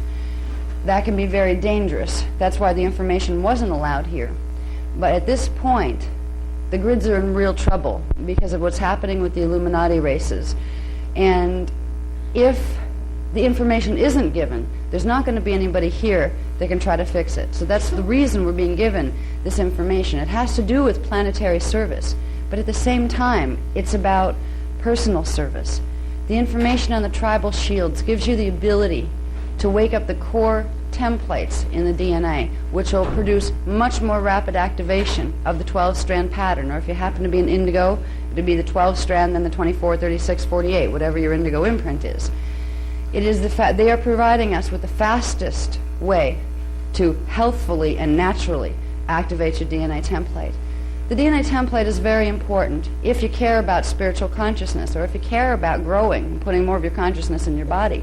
Because when we come in to a fetal integration situation, we are large consciousness before we come into a baby body. What happens is we do fetal integration, and the genetic code, because it's only operating on 3 strands, shuts out the rest of our memory. We can't fit the rest of our memory in the body. We start to get more of ourselves back when we start to activate DNA. So there's a real personal interest factor in learning about fire codes and learning about tribal shields. And there's also the planetary service aspect of it. Basically, when humans help to heal the planet, they also help to heal themselves, and vice versa.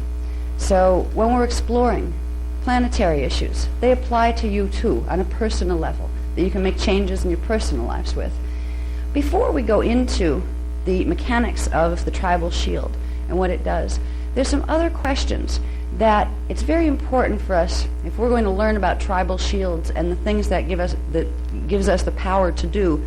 There's a little bit of history that we need to understand about who the heck are we anyway? What is this race called the Angelic Human Race? Where do we come from? Most of us can't remember because the DNA is blocking it out. There are answers to that, and unfortunately you're not going to find them in most history books here, because there has been a campaign that's being waged since 25,500 BC, an intentional, calculated, strategic plan to eradicate the race memory here. So certain factions could come in We call them visitors in the contemporary time. They call them ETs. Well, they used to call them fallen angelics. They want to be able to come in here and say, oh, hi, we created you. You were apes. We created you from apes. You should be thankful to us. Follow us. We have been set up. It has been a long-term infiltration program, and it's been working really, really well. There was a deadline to this program, and that was the stellar activation cycle of the year 2000 to 2017 AD. They have known that this was going to be a stellar activation cycle for thousands of years. The they that I'm talking about are angelic visitors, fallen angelic visitors, but it was also who we used to be in earlier time frames. There was a system of time calculation that was built upon cycles, understanding the planetary cycles, understanding how time is simultaneous, yet can be perceived in linear fashion because of the cycles. It's like going on a train track and you can see one set of scenery. That's what time is like, but there's lots of train tracks running at the same time. We all once upon a time knew this time system. And when you know the time system of the cycles, you know that certain things reoccur repeatedly at very specific intervals of time. The reason we don't know anymore is because that information was purposely taken from us. So when it came time for the long-anticipated stellar activation cycle, we wouldn't know who we were, what we were supposed to do. We wouldn't even believe it was real, because somebody was very interested in making sure we didn't do something that would inhibit their plans. That implies that we must have a hidden power and a hidden purpose, that somebody would go to that much trouble to eradicate our race memory and try to hijack our own self-identity. So we just didn't even know that we were supposed to do something in this period of time. If we go back a little bit into history, into our history as a human race, we're going to find some interesting things. We're going to find our purpose, not just as individuals, but as individuals as part of a collective. This race was created for a purpose, and it was divine purpose. We were here, we were sent here on a sacred mission. We weren't here because we were bad and we fell and got kicked out of the Garden of Eden. That's an Anunnaki part of the story. See, they took our stories, our true stories of our spirituality, of what we knew about other space-time places.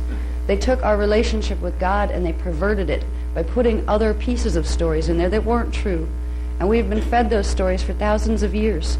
And we knew because we could feel that there was a part of truth in them, because it resonates and your heart opens. You can pick up any holy book, and somewhere in there you're going to find some stuff that really fits.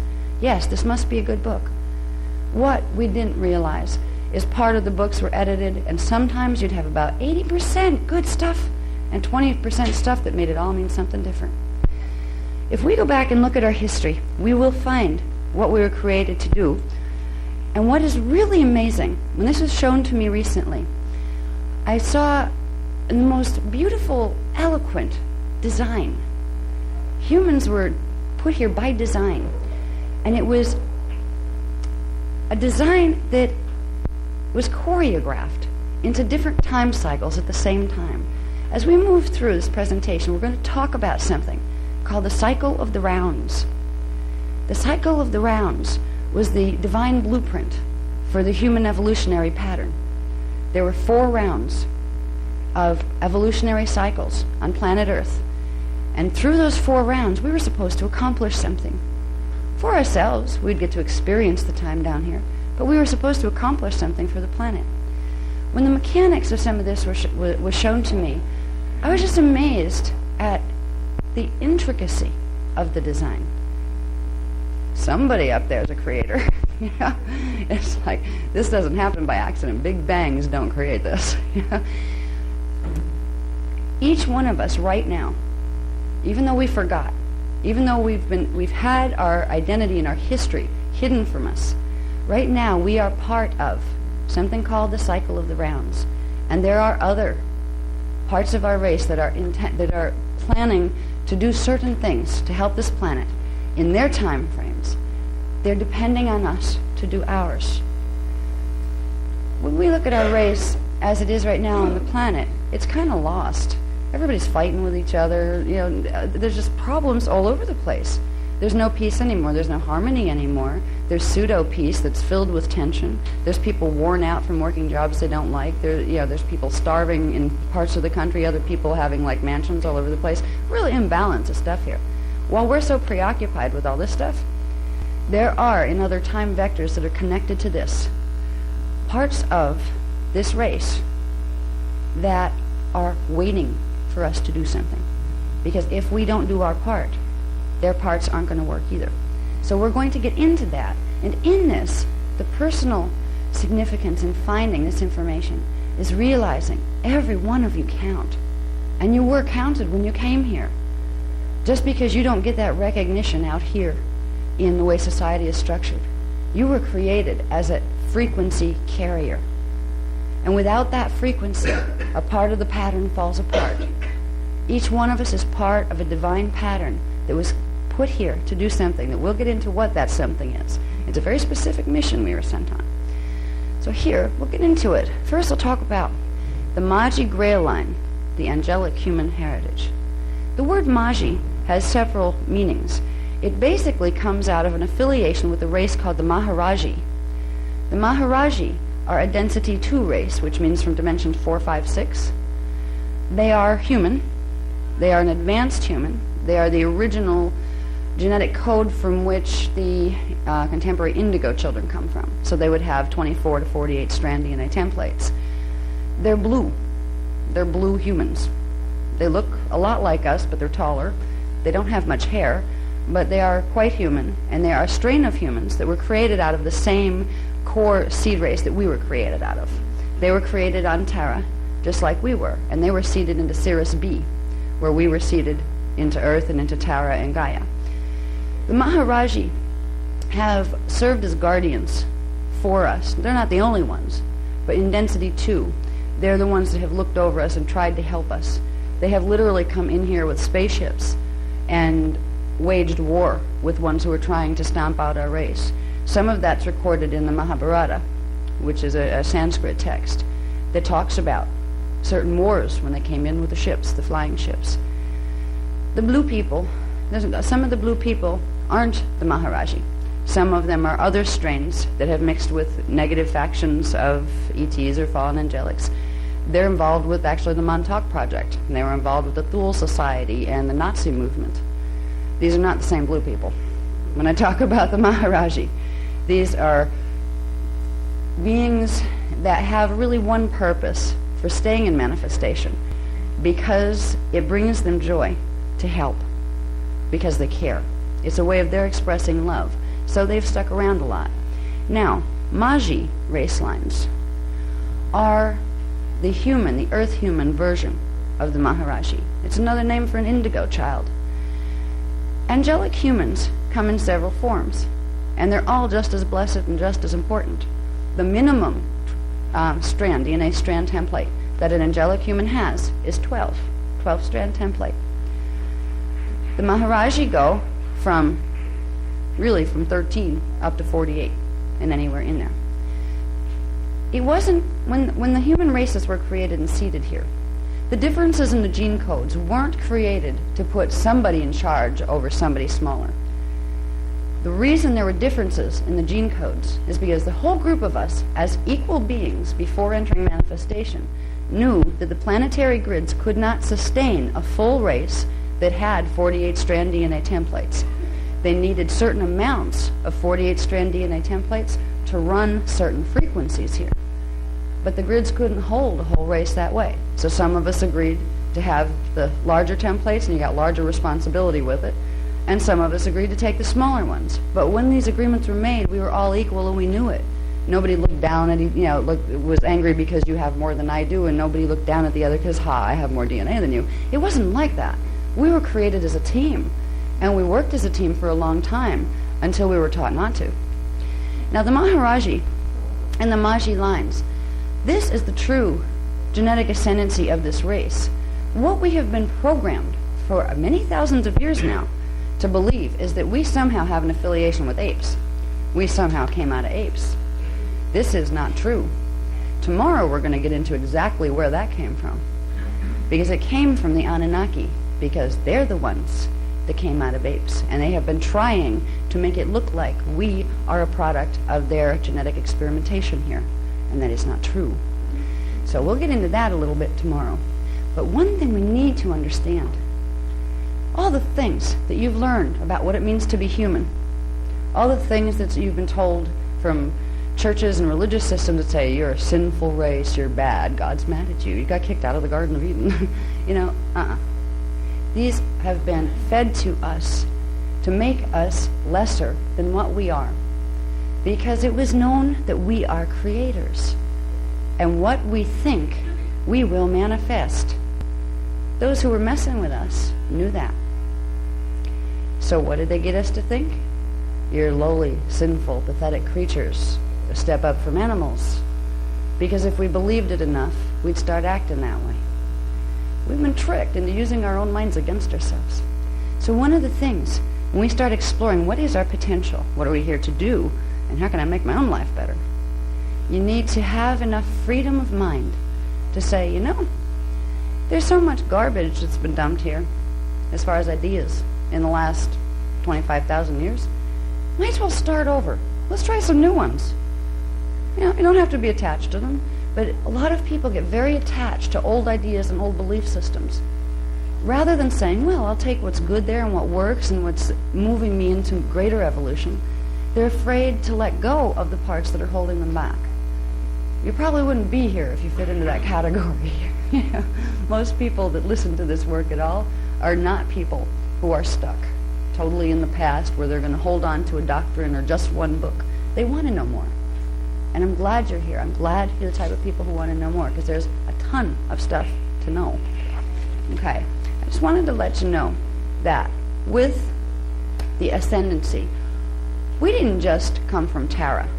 Everything comes into manifestation from non-manifestation, which means we come from Source, or God, into the primal sound fields, into the primal light fields. Then we start to enter density, like we talked about last night, through the D12 Christos template, which is at dimension 12. It's pre-matter, hydroplasm, liquid light. Then we move down into form. We literally have a genetic ancestry that goes all the way up to the primal light fields.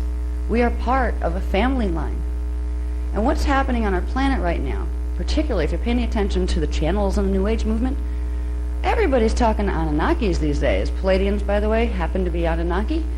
You ever see that on the websites? All the material that's coming out of channels, the Palladians. Oh, we created you, we're your space brothers and kind of space parents and this.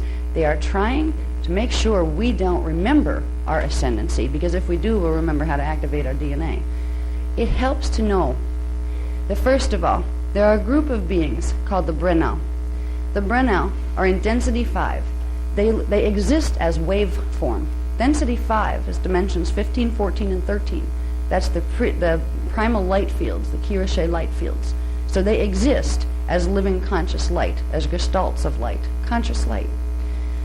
Every one of us, to get here, had to come through one of those, which means we have a part of our consciousness there as part of a Brennau. They also call them Rishi, Brennau Rishi. Now, the Brennau are called the founders because they are the ones that seeded life into this time matrix. 950 billion years ago was the last time a life wave was seeded here. It wasn't when this time matrix was created, but if we're going to calculate in terms of linear time, it would be 950 billion years ago that the last life wave, or the last wave of consciousness, came from Source to seed life in its time matrix.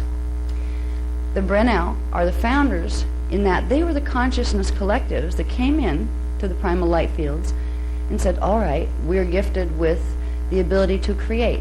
What shall we create? What type of life form shall we create? There's a part of us that was a part of these collectives and made these decisions. For creating life forms wasn't simply to create something to play with. It was, what are we going to create ourselves as? Because just like God, Source, manifests itself, it is one quantity of energy, decides to experience manifestation, and it breaks itself down into various forms to experience what that means. The Brennau did the same. We're part of the product of that. So are the other life forms in this time matrix.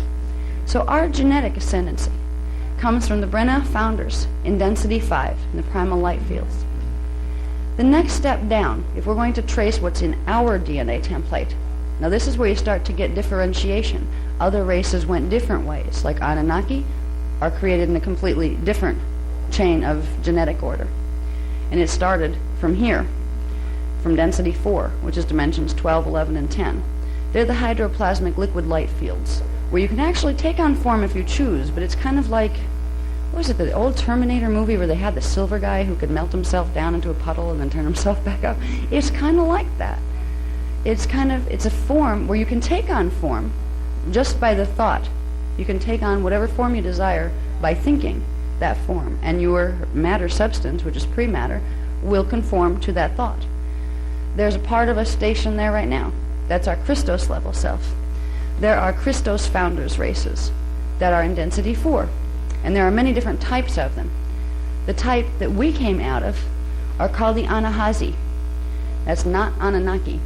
Anunnaki were created as the avengers of Anu. They were created to destroy the Anahazi and their races. They were created as a reaction to our creation, not as an action unto itself. Doesn't mean they're evil. It means they got some problems, and they like to make them ours.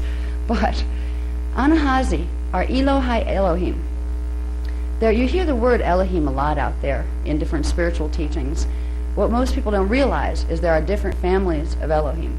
You have Elohai Elohim, who have retained their ascension codes. They've retained their connection to their Brenau families and to the Ascended Master collectives beyond the time matrix.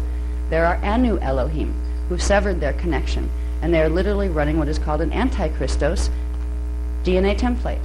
It means they're running their fire letters or the sequences of frequency in their DNA in reverse, so they do not have to connect to the higher light fields, so they don't have to cooperate. They can go on their little dominion agendas and do whatever they want. If they were functioning right, if they weren't distorted in their consciousness because their DNA was distorted, they wouldn't do those things anyway. Because beings who are Christed, who keep their connection to the higher levels of identity, it doesn't come natural for them to cause harm to other life, because they know they're part of the one, and they know all things are part of the face of God. So there's a love that happens. But when a being has distortion in their manifestation template, which can happen kind of by accident, it's called code convolution. It's kind of like inbreeding here. If you have a small family that keeps having children together, you start getting mutations in the DNA templates that weren't expected or desired. That happened when the founders in density 5 and density 4 were creating new life fields. They had a limited selection for a while with their own life fields, and some of them had code convolution, which is like inbreeding. This is where the fallen races came from. And they were never hated or considered evil, but their actions had to be stopped because they were destroying other things in this time matrix. Now, we were not a fallen race. The story about the original sin, I'm not going to go into that right now because that would take too long for today, but it will be in the Voyagers Volume 2 update, the second printing of that. You're going to be surprised at where that came from. It started way before humans were even created. So there is a story about an original sin. And the simple sin was that what was done created mutations in the DNA templates of everything in this time matrix, because somebody blew up a Stargate on purpose. The original sin was blowing up Stargate 12, which was the density 4 Stargate. If that Stargate does not work, everything below it is stuck in the time matrix, and it can't ascend, and it can't get back out. That gate has been repaired since then. That was 250 billion years ago when that happened. That was before humans were created. But anyway, this is our lineup. Brenau founders races, Christos races, Anahazi, Elohai Elohim. What the Elohai Elohim look like are liquid light feline hominids. They are the cat people that some people are channeling. They're the felines. And they look hominid. They look kind of like human, but they have large, almond-shaped eyes, and they're quite pretty. Some of them actually have kitty-type faces. There really are kitty beings out there. It's like really weird when you start to realize not everything looks like we do here. They really do look different, some of them. But that's okay. And some of them that look different were actually created first, so we probably look stranger to them than they do to us. So we came out of the Anahazi. Then when we came down the next stage, after our gene code evolved into the Anahazi Ilahi Elohim, there was another level made where we could enter densities 1 through 4, not just up in the higher densities where you're made out of pre-matter, but we could go all the way down in the densities and experience physical matter and semi-etheric and etheric matter. This race was called the Azarites. They had 48-strand templates, which is the highest you can have in this time matrix to actually activate a 48-strand template. Now, the Azarites are blue people too.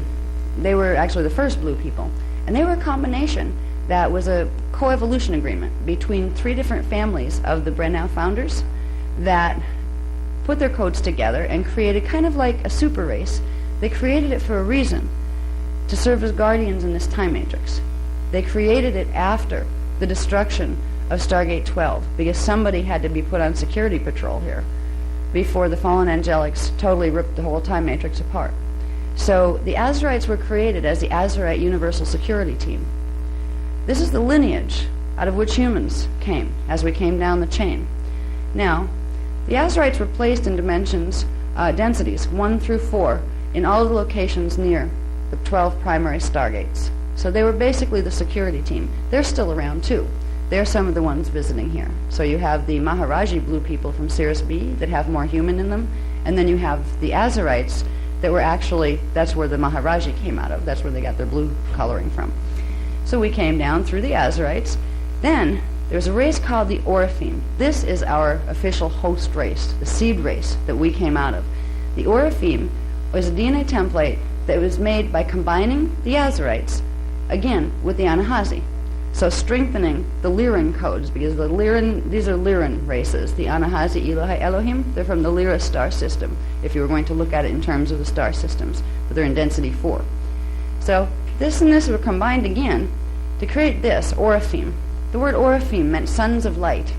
And it didn't mean sons, S-O-Ns, they're boys. It meant sons because they radiated light like suns, S-U-N. So it wasn't a gender-biased sons of light.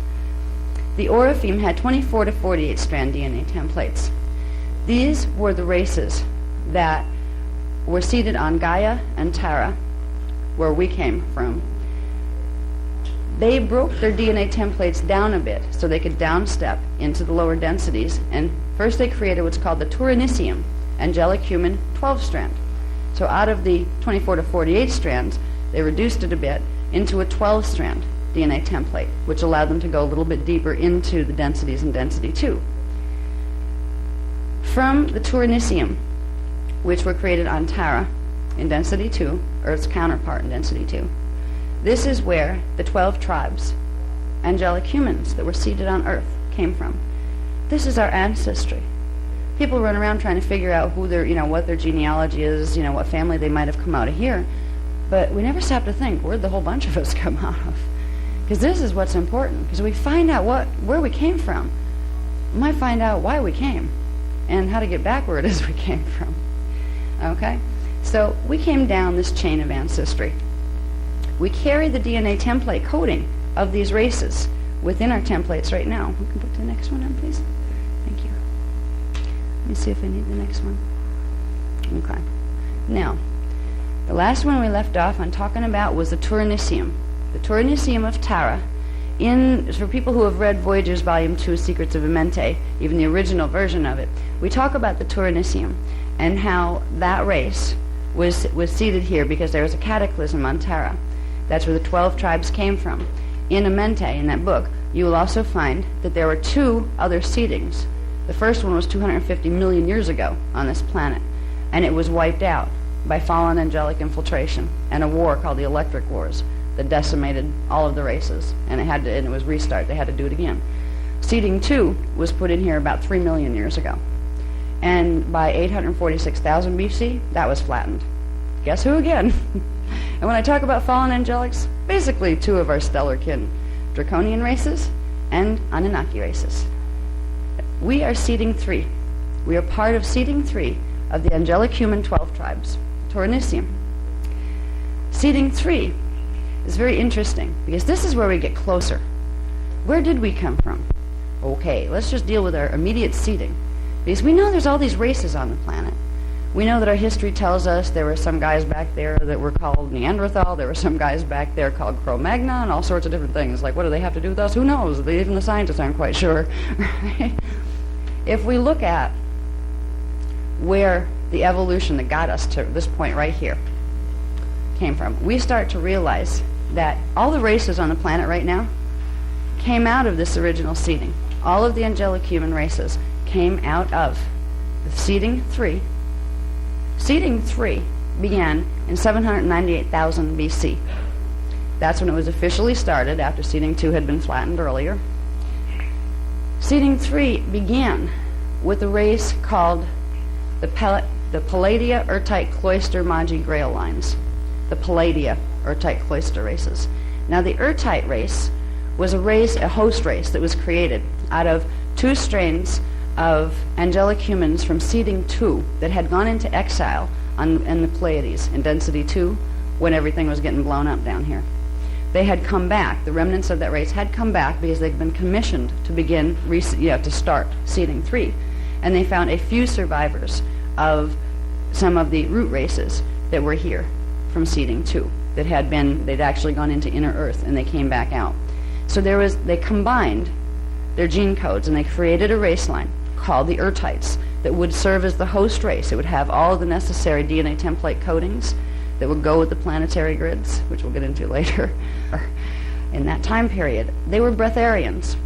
These were the ones I was talking a little bit about yesterday. They did not need to eat. They didn't even need to drink because they could directly interface with the energy in the atmosphere and bring enough energy in to self-sustain. They had immortal bodies. They could keep them alive as long as they wanted to. They didn't get sick. They didn't have to. There was something that happened, and this is a story that's told in the New Material in the Voyagers book too that would take us too far off track to get into it, but it's called the Fall of Brennoe, when the planetary grids got so damaged that the Palladia races couldn't live here anymore because they couldn't pull enough frequency through the planetary grids, and they needed to be someplace where there was free-flowing energy, because without it they would die because they couldn't pull it in like they're supposed to, and they didn't have the same digestive apparatus that we have. So the Palladia races started our seeding. They didn't die out. They moved because they had to. Now, they started in 798,000 BC. They were on planet until 208,216 BC, which was the last stellar activation cycle when everything went bad and the grids got really damaged. So the Palladia races were interesting. They seeded 144,000 of them. There were 12 tribes of 12,000 each.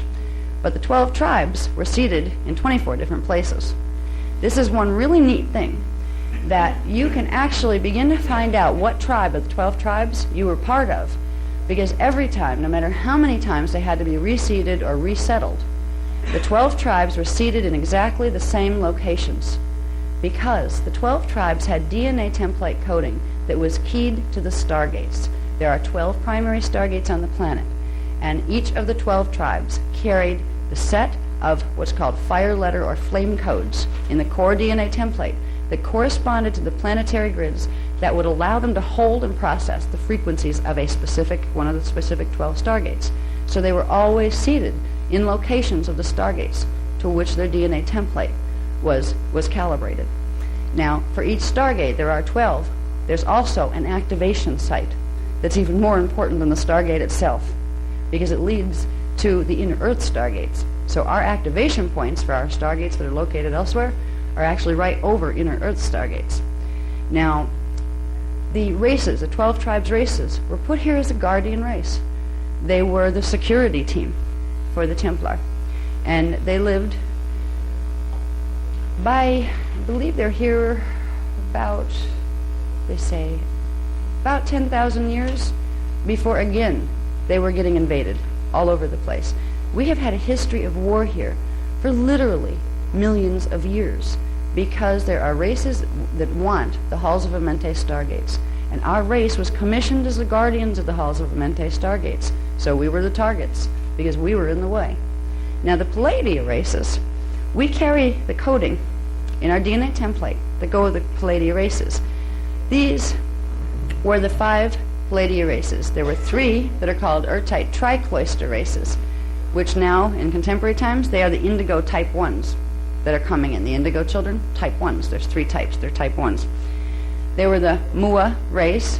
The Muirahavia were actually how you, it's hard to pronounce, so they just call them the Mua. They had 43 to 48 strand DNA templates. These were the Magi lines, and the rest of the angelic human lines came out of them. So we all have a bit of that coding. So we had the Mua, the U-type Cloister race. They had 37 to 42 strand DNA templates, and the type. They're actually the Urta, but they just call them the type Cloister race. Each one of these were called keepers of the flame, because they each held within their DNA template one of the 3 primary sets of fire letters that went with the 3 primal Kirche light fields. The blue light field, which is called the Akkadic light field. That is the closest one to source. It's the final expansion into source. That would be the blue light ray that the others come out of. So the Mua were the keepers of the blue flame Akkadic codes. They held within their DNA template the ability to run the whole light sound frequencies from the 15-dimensional spectrum and from beyond into the Kundalini primal sound fields.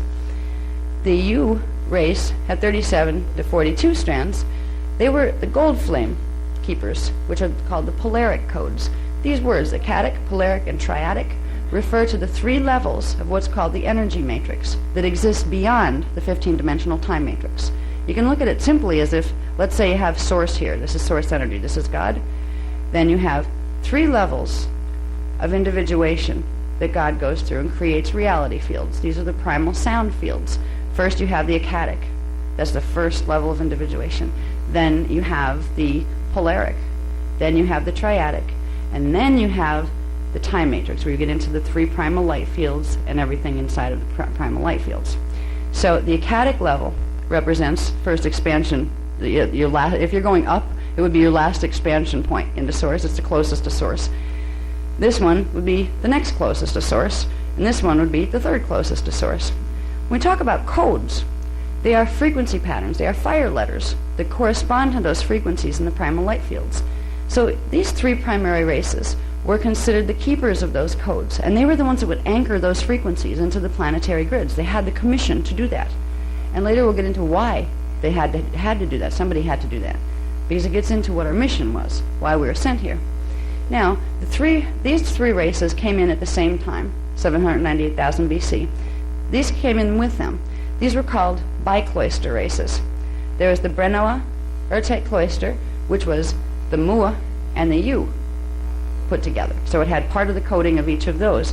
They were keepers of the blue gold flame. They didn't have all of the blue or all of the gold. They had part of each. They had their own Stargate assignments. They had part of the Akkadic polaric codes, and they had 28 to 30 strands. So as you notice, they're breaking the strand count down, where these are the ones that could run big frequency. These could run a little bit less, a little bit less. And by the time we got down to the root races, way down into the later cycles, they could run just little bits of frequency. But every little bit of frequency was needed and important in the time frame that it was placed. So it wasn't a superiority complex thing. It was a cooperation thing. In the ancient days, the races that had smaller DNA templates loved the races, the Magi races, because the Magi held for them the knowledge that they couldn't hold in their own body. And the Magi loved them and would treat them very well. They were never mistreated. There was a love that went between them.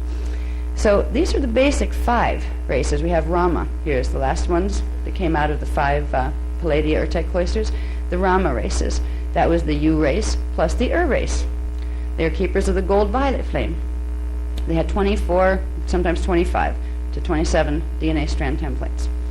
These still qualify. These would be indigo type 2 in contemporary terms. These would be indigo type 1s.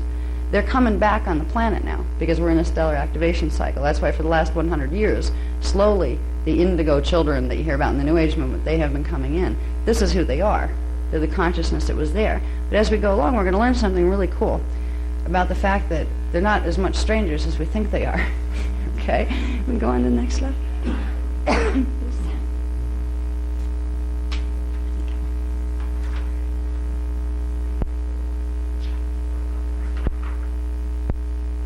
This is where it starts to get fun. The cycle of the rounds, the evolutionary divine blueprint of this race, of the Palladia races. Seeding 3, we had the 5 Palladia races came in. But it was part of a bigger pattern. The seeding 312 tribes, they were seeded on Earth in 4 different interconnected time cycles, each one with a set of different types of DNA templates. They were all seeded at the same time. Now, if we remember what we talked about a little bit yesterday, time is simultaneous. That means they're there in their time vector right now. We're here in our time vector. They're interconnected. We are a part of this, and they are a part of what we're doing in our society now. Now, the evolutionary cycle of the rounds, it was the secret of the rounds that has been hidden here for thousands and thousands of years. Because what the rounds were understanding how the planetary grids worked, how the stargates worked, and how the DNA worked with them, and how beings could interlink across time bands to bring in frequency, to create a certain effect. The effect was called the planetary Christos realignment. It was a mission about anchoring in the planetary grids the planet's own D12 Christos template that had been damaged in the fall from Tara. Now, that fall from Tara is talked about in the Secrets of Amente book. That will be out soon for anybody who hasn't seen it, but I don't like to go over stuff because a lot of people are familiar with that already, and I want to bore you to death. But anyway, the planetary grids were damaged. This is where we get into our mission. This cycle of the rounds evolutionary blueprint wasn't a haphazard, let's throw some people down there and see what they do.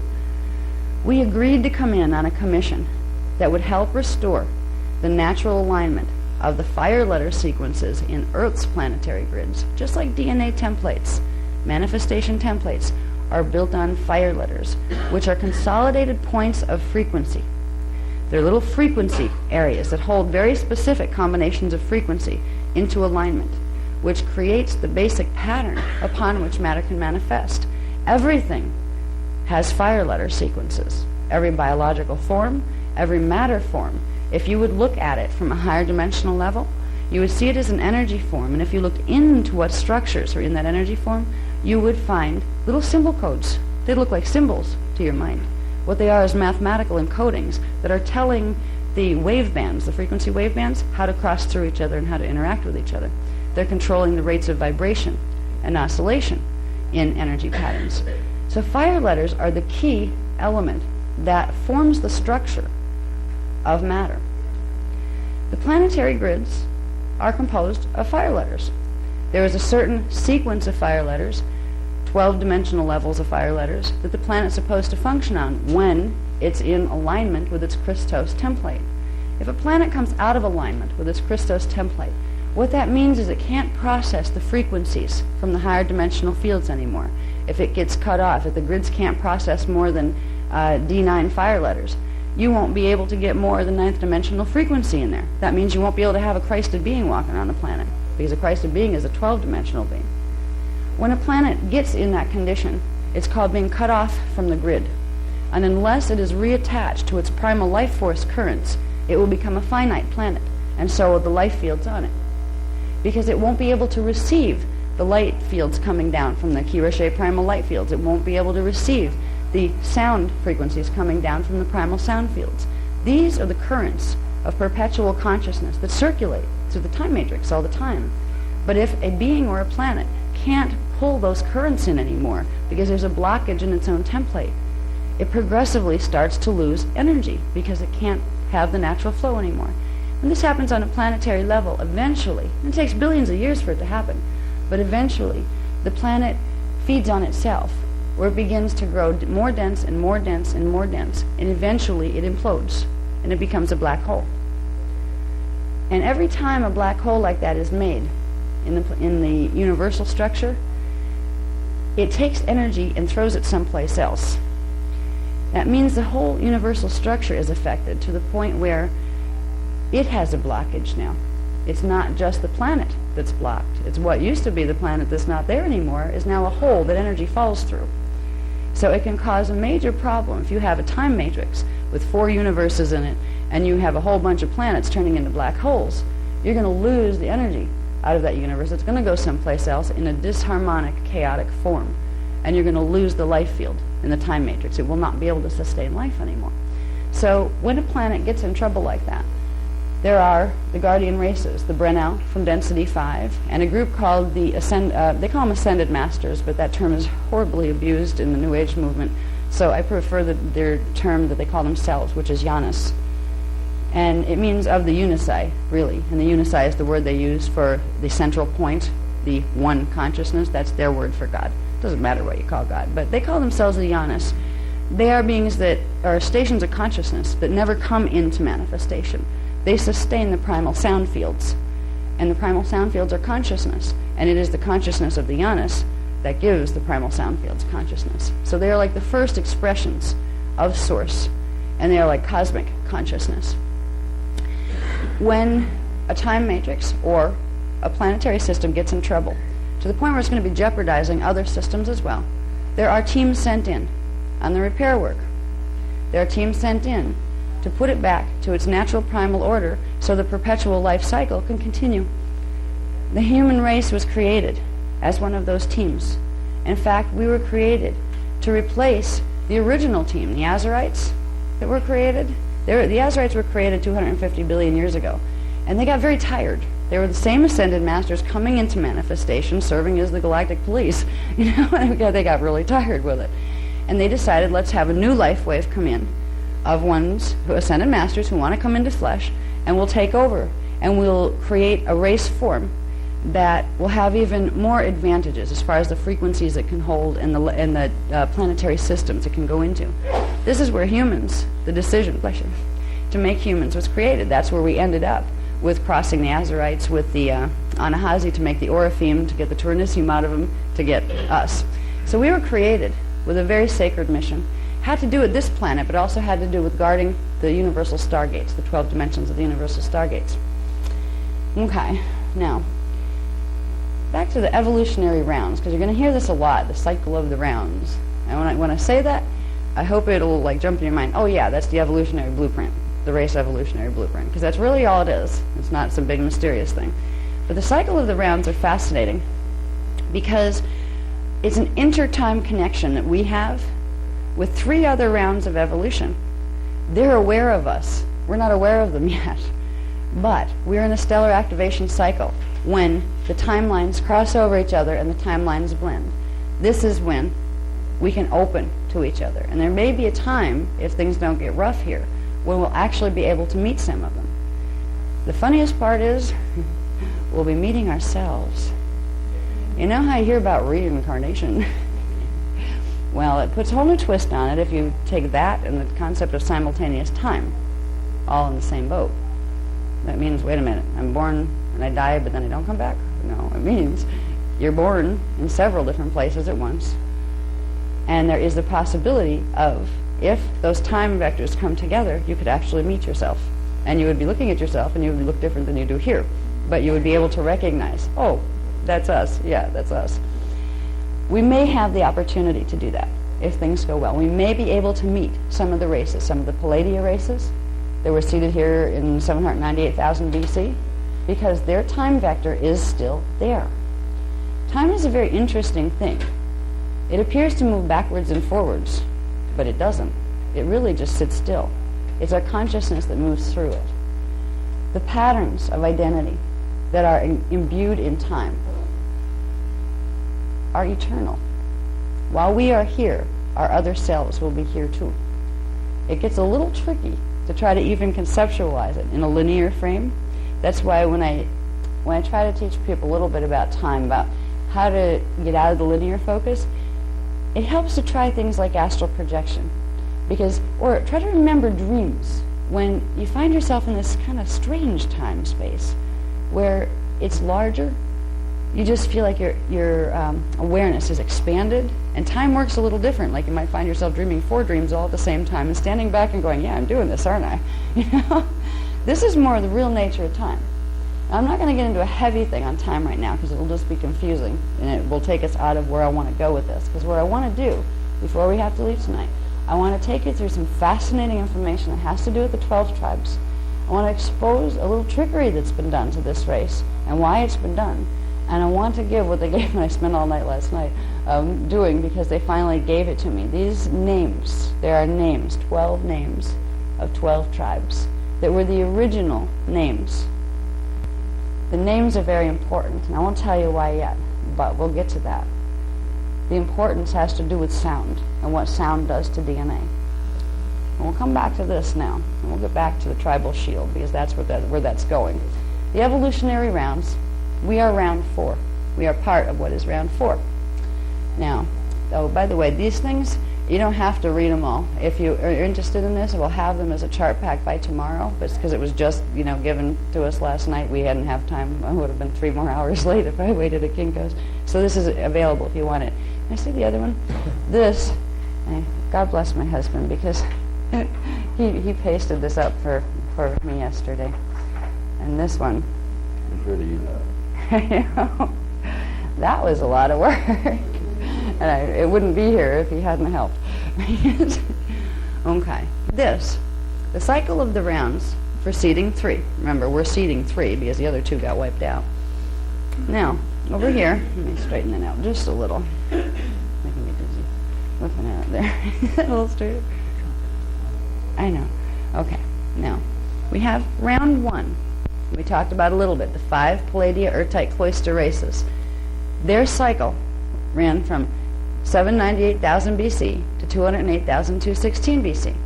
Now, if you follow the linear track of time, something did happen to them, except the place before it happened, they're still there. That's where we're going to be able to intersect with them. Now, what happened to the Palladia races in their linear vector was there was an attack made by Draconian races during a stellar activation cycle, and they came in to try to raid the stargates, and they partially got control of the grids. And these races were not wiped out, but they were taken off planet in evac. So were most other things, because the Guardian races were going to come in to try to secure the stargates, and they knew it was going to make it roll if they tried to shut the stargates. But if they didn't, the Draconian forces were going to raid all the way up the density levels and get control of the time matrix. So the Palladia races had a little problem. Once the dust had settled here, they could no longer live on the planet, because you need a planet to be a breatharian, full breatharian.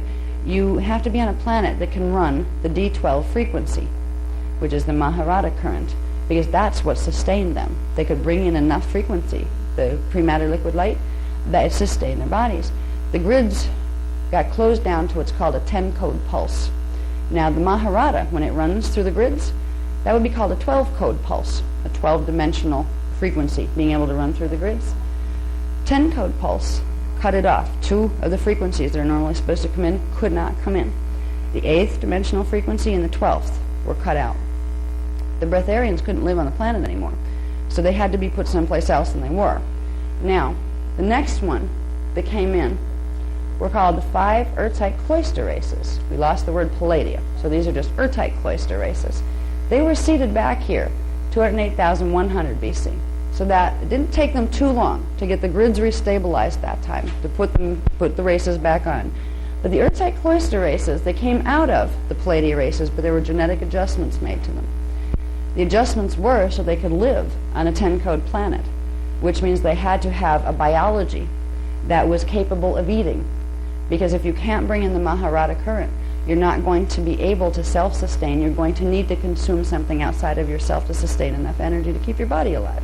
So they came in with closer to what we would consider human as far as the insides. The other ones looked like us on the outside, but they were much taller. But on the inside, they were quite different because they didn't have digestive apparatus like we do. They didn't need it. When the Earth-type Cloisters came in, they did. They had your basic stomach and intestines and like teeth, things you need to eat. So they were a little bit different than the race that came before them. They were on planet till 75,000 BC.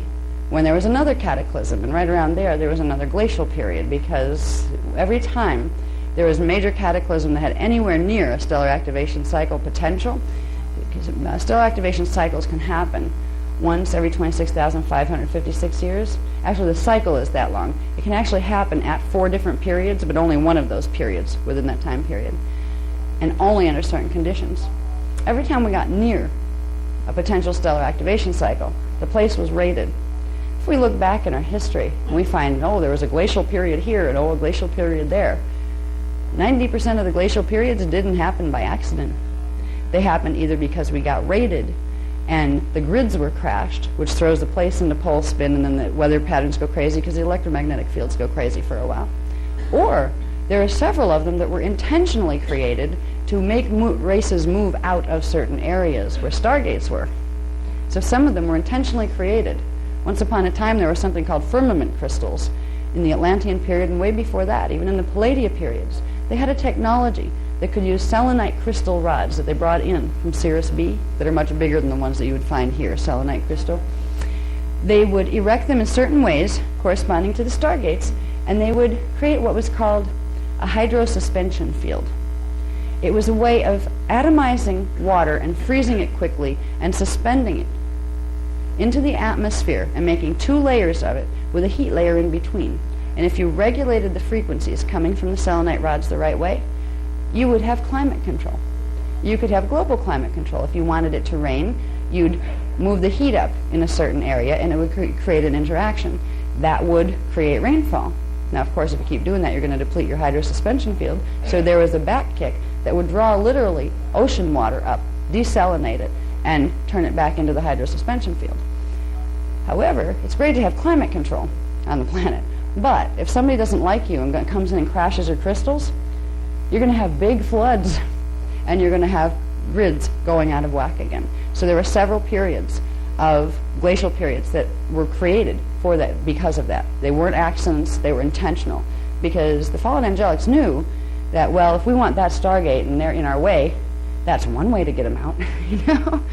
It wasn't always easy to come in and raid directly, because you had in Sirius B, which is one of the closest places to get to from density 2, they can get here very quickly compared to some other places because of the way the vortices run. There's a direct vortice that runs from Sirius B to this planet. It comes down in Kauai, Hawaii. It's called the Halls of Amareya. It was where seeding 2 was seeded through. It was an extra portal that was put in to connect those 2 places. So races that raid here have to be very careful not to cross into the Sirius B area, because there will be guardian blockage. They will find themselves in the middle of problems. Excuse me, no, you're not going there. So it's always been like a sneaky infiltration. But anyway, in 75,000 BC, there was another typical. Now, some of the history is going to be revealed in the book that's coming out, in the rewrites for Voyagers Volume 2. It shows this bizarre pattern. Talk about history repeating itself over and over and over again. It's the same thing. One of them came in, they messed up what we were trying to do with the grids, they tried to take control of the grids, and somebody got wiped out, and the place rolled. This has happened repeatedly here.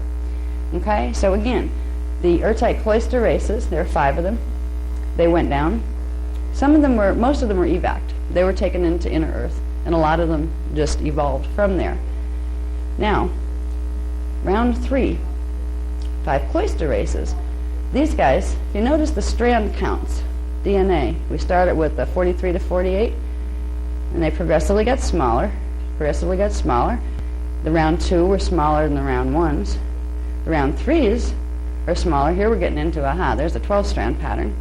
And here are the basic Cloister races. They had strand 7 through 12, and they had 1 to 5, and this one had 1 to 4. They were all missing 1. They were taking 1 out to break them down to create what's called the root races, which were the round 4 cycle.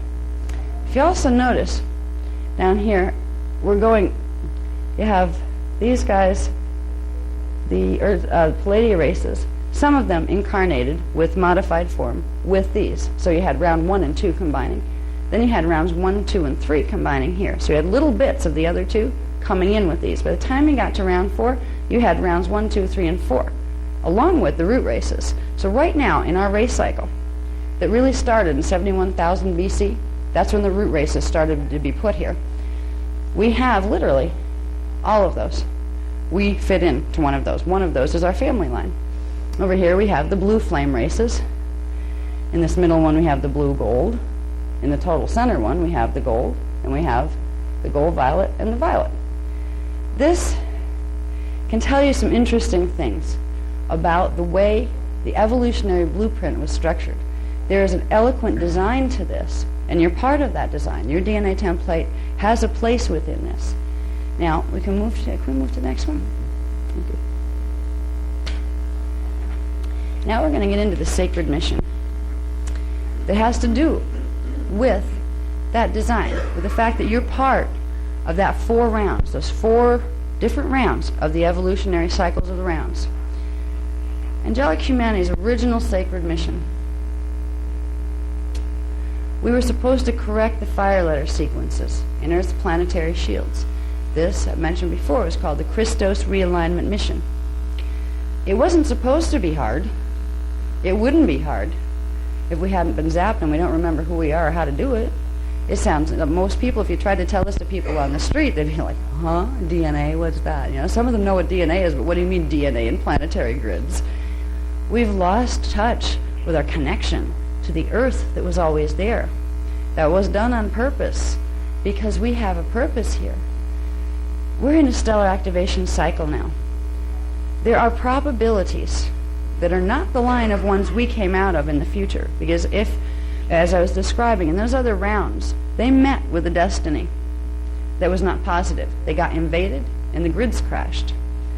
This is going to be our karmic bleed through again, as it was in round 2 from round 1, in round 3 from round 2.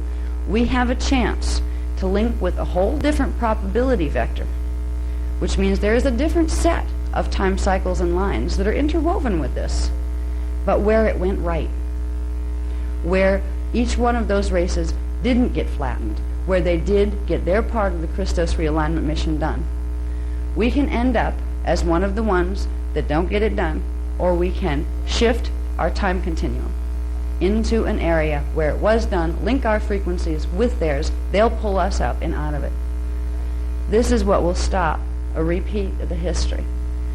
They were hoping, the Guardian Alliance and the Founders Races, the Brennau, were hoping that as we moved into this stellar activation cycle, they were negotiating for literally thousands of years with the Anunnaki races, who hold a huge amount of the grids here, not because they were given to them either, but because they took them.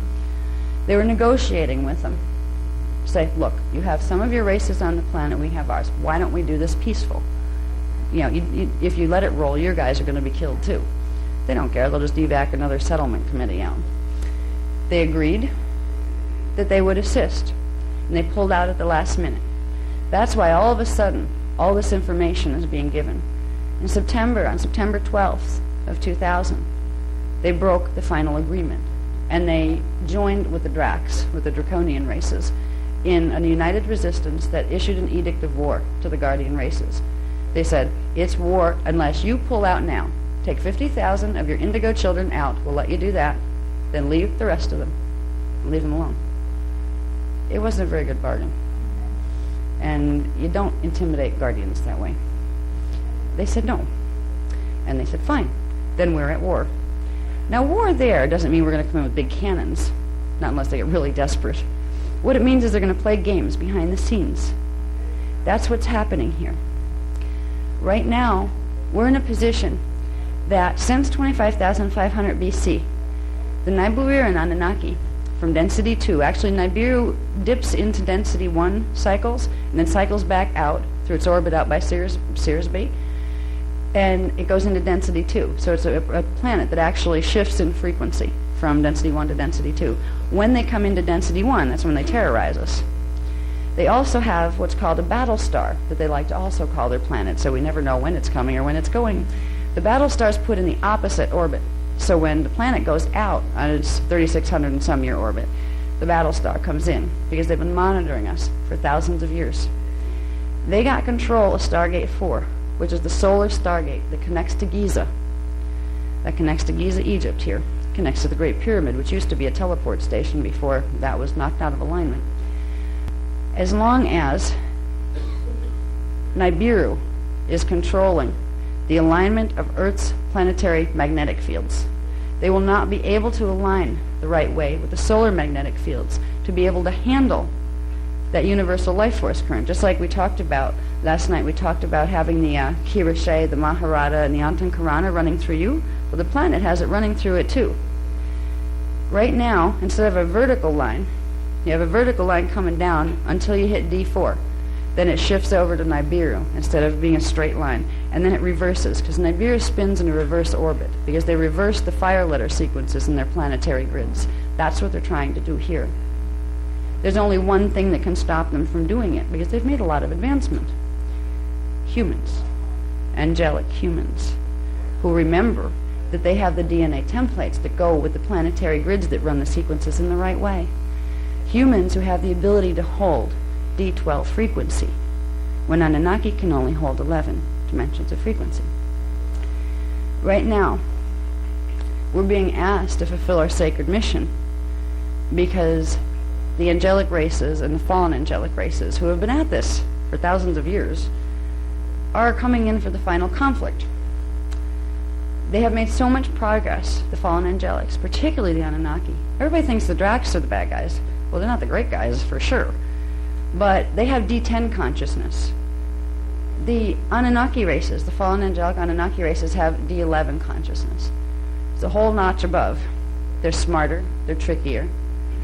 They almost gloat sometimes. There's an arrogance that comes with that race that you can see sometimes bleeding through humans that have part Anunnaki gene codes because they've hybridized here. An arrogance level that comes through with race supremacy. And a real just, I'm better than you because I am. You know, this kind of stuff. This is such an Anunnaki vibe. Such a distortion of their gene code. When you're dealing with draconians, it's kind of like dealing with sharks. A shark sees food, it's going to eat it. You're not going to sit there and reason with it. You're not going to change its mind. But it's just like a basic instinct-driven, not a lot of thought process on it. Anunnaki are shifty. They're the ones that'll come in and say, we're your space brothers. We created you. Aren't you so glad? Why don't you follow us now? You know, do it. They're trying to talk to the channels right now. They're talking to our channels. Just like they did in the biblical period when they tried to hijack the Christ mission. Just like they did in Atlantis when they tried to hijack, and they did a very good job at hijacking, what the Grail Line races were trying to do to protect the Atlantean territories from their invasion.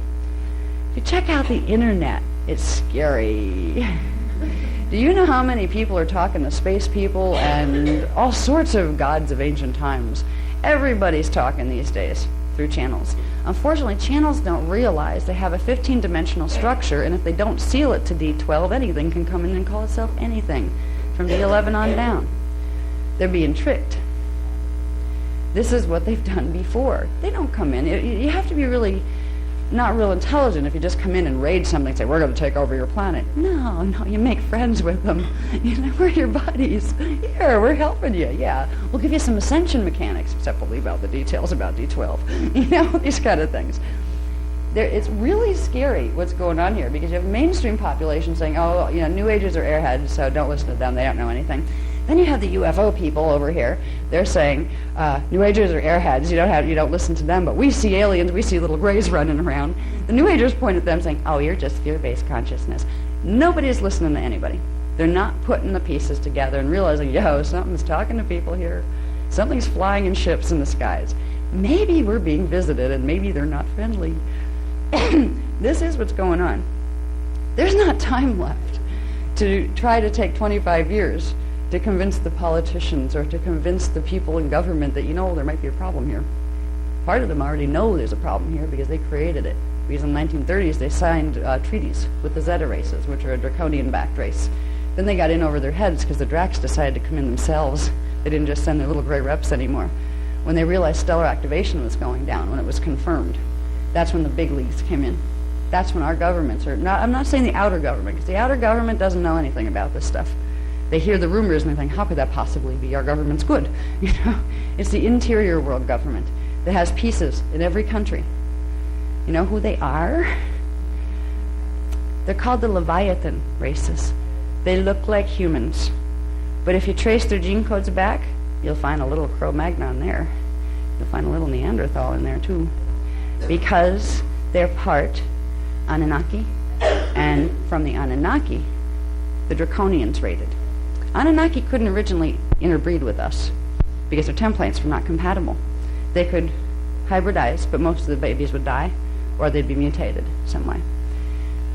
Tomorrow, I'm going to show you what happened and how they were able to infiltrate our race lines here and what they've done with it.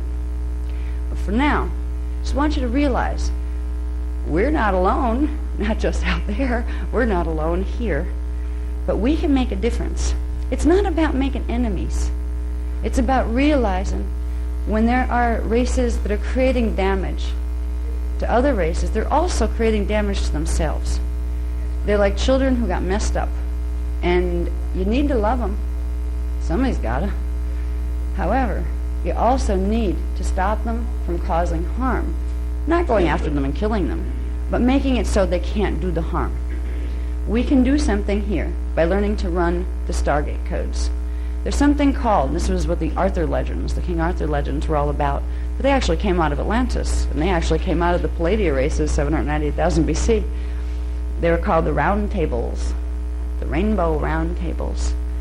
The evolutionary blueprint, where we were supposed to, those 4 interwoven time cycles of human evolution, each part was supposed to anchor a part of the frequencies of the D12 Christos template for the planet.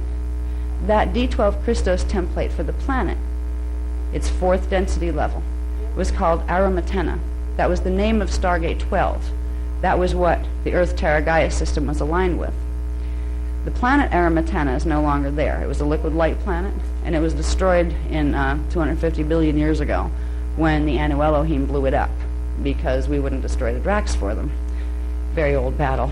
That was before humans, as humans were here.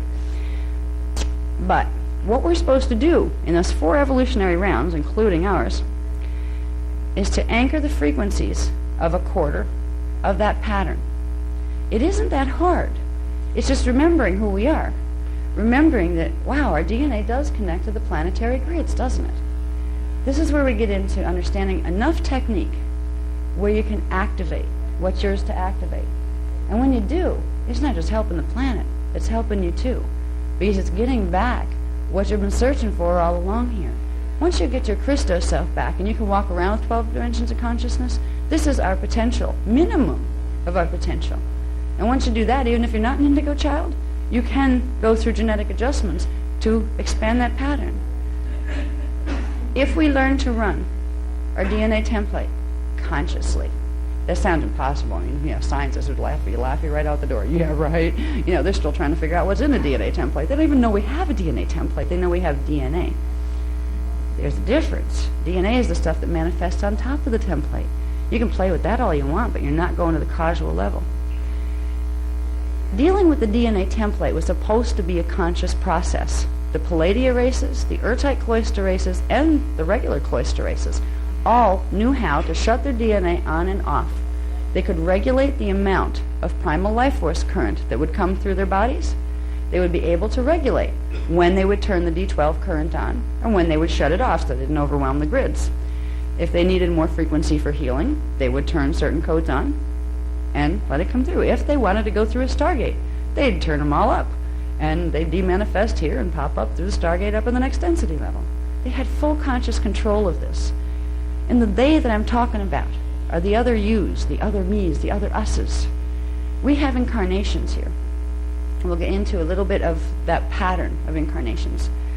Each one of us, if you happen to be a human with a 12-strand DNA template, has 1,728 incarnations in your 4 cycle. In those 4 rounds, there are literally 1,728 of you. These are your Christos family. If you put them all back together, that would be you as a Christed avatar. The process of activating DNA begins to open stargates inside the body. The DNA template works like stargates. They're internal stargates that open up the frequencies between those different time vectors where you can start to pull in your consciousness from the other places where that self and this one start to realize, oh yeah, I'm an eternal self that's manifesting in several different places now for several different reasons. Totally shifts how you view yourself. I know the shift and I can describe it because I moved through it, and it's fascinating to look back on how you used to look at things. You don't quite catch it while it's happening. It's like your DNA activates, you get caught up in stuff, you're doing your own things, and after a while you realize you just know yourself in a new way. I know myself, and I have full conscious memory of I don't have full conscious memory of all 1,728 yet. I can't hold it all in the body yet. But I have a good, maybe 200 of them with very clear memory, and I can connect with them. I can't always get the whole sequence. This is how it starts when your strands activate. This is what it means to open the windows. you get to the point where you can look out the eyes of some of the others and realize, oh, that's me too there. It's like all of a sudden you realize you're an eternal actor on an eternal stage, and you're wearing this costume and this personality here and this one here. You start to realize, first of all, you'll find that you come in every shape and size. You're male, you're female, you're black, you're white, you're Caucasian, you're speckled. I mean, there's all sorts of things you're going to find that will really dissolve any prejudices you have. Because if you're prejudiced against something, it probably has something to do with the fact that you have one, and you're having a problem with it. There's something coming up from it that's bothering you, so you're projecting it outside on somebody else. If we could realize we're part of this mission, we're not only part of it. At this point, for this time vector, we have the ability to run the Stargate codes. It will help us, but it'll help to get the frequency into the planet that will allow us to make a time continuum shift. That time continuum shift is called the Bridge Zone Project. We have until June of 2002 to get it to a certain place of frequency. If it doesn't get there by then, the Guardians are going to have to go to Plan B, which is evac. And they'll get anybody out into inner Earth that they can, that has the DNA template activation that can sustain that. And as long as you're nice, because we're not going to let a bunch of, invaders in that are going to take over inner Earth. But I'm sure most of you are nice. So anyway, we're in the middle of an immense drama. It's like better than Sci-Fi Channel. It really is. Yeah. The scary part is that it isn't Sci-Fi Channel, which is kind of like, I found when they were giving me this data, and I've seen a lot, so it's really hard to do anything to me. It's like, all right, whatever. I remember a lot. I remember getting flattened in different lifetimes for different reasons. So it's hard to shake me up or anything. I didn't get shaken up. I just went into this blank space, this kind of non-reaction at all. Oh, we might have to talk about pole shift, huh? Oh, I remember one of those. I was there with the fall of Brennaway. There will be a delay factor. You'll think about the things you heard here and go, wow, yeah, some of that feels right. Pole shift? Pole shift seems like such an unbelievable thing. It couldn't happen to us, especially in America. Nothing happens to America, right? We've been safe, when there's wars and stuff, they're over there someplace, We're raised to think that nothing's going to happen to us ever, which makes us just a little vulnerable. In case it does, we're going to be devastated. Oh my God, it can happen to us. It's not about being afraid. It's about being effective. There are literally, because people who run the Maharata current, who learn how to turn on the DNA, you can take 12 of them, and you probably need, let me get a number. How many? Okay. We just got some commentary. About 78,000 people that don't have it turned on. That wasn't my number. I got a little bit of, somebody threw that down at me. Let's say you have 78,000 people that don't have the higher codes in the DNA turned on, and you have a dozen who do. The dozen has more power to shift the grids than the 78,000. It won't take that many. That's why every person counts. That's why it's not we're saying, oh my God, it's such a big problem, we can't do anything about it. Look at all of the ones that are sleepers. Look at all the ones that don't care. Look at all the ones that are Illuminati, that really wanted to go into pole shift. It can be overwhelming if you look at it that way. But if you realize the power you have in starting to reclaim what's yours and what lives right within you, it's not a scary thing. There's basically two scenarios. Either it will pole shift or it won't. It's going to be a scenario that manifests in the next 10 years. In the next 10 years. I listen to my daughter. She's in college now. And she's talking about, she's going to college and she wants to get into media and, she wants to grow up and be a TV personality. And saying, I hope they have TV by then.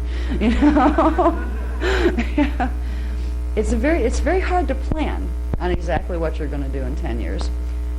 If you don't know which way it's going to go. Because if you found out it was really going to go, then it's like, where's my credit card? Might as well enjoy it while I can. I don't have one, so I wouldn't do that. But you'd have a whole different orientation if you knew one way or the other. If somebody said, oh, well, there's no way to stop it. It's going to be pole shift. Here's what you can do if you don't want to die on the planet. There's an evac plan. Okay, let's do evac. That would be the natural survival instinct. But we're in a situation that is unnerving because we don't know which way it's going to go. And what's going to determine which way it's going to go is human participation. It will depend on how many rainbow round tables, how many signet councils, a signet is a stargate, how many groups of people we can get together, train them how to activate in their DNA the tribal shield. And once that's activated, how to run the codes into the planetary grids, into the right stargates. What we're going to do today, before this is over, we're going to activate the tribal shields. And you know, they've been telling me about this. You're going to activate the tribal shields. Or will you tell me how to activate the tribal shield? Because you haven't told me yet either. I've been talking to them with it, for like weeks on this. They told me we were going to teach tribal shield activation. I was like, well, great. I'll be able to do that. When can you teach me what you're talking about? Well, they told me last night.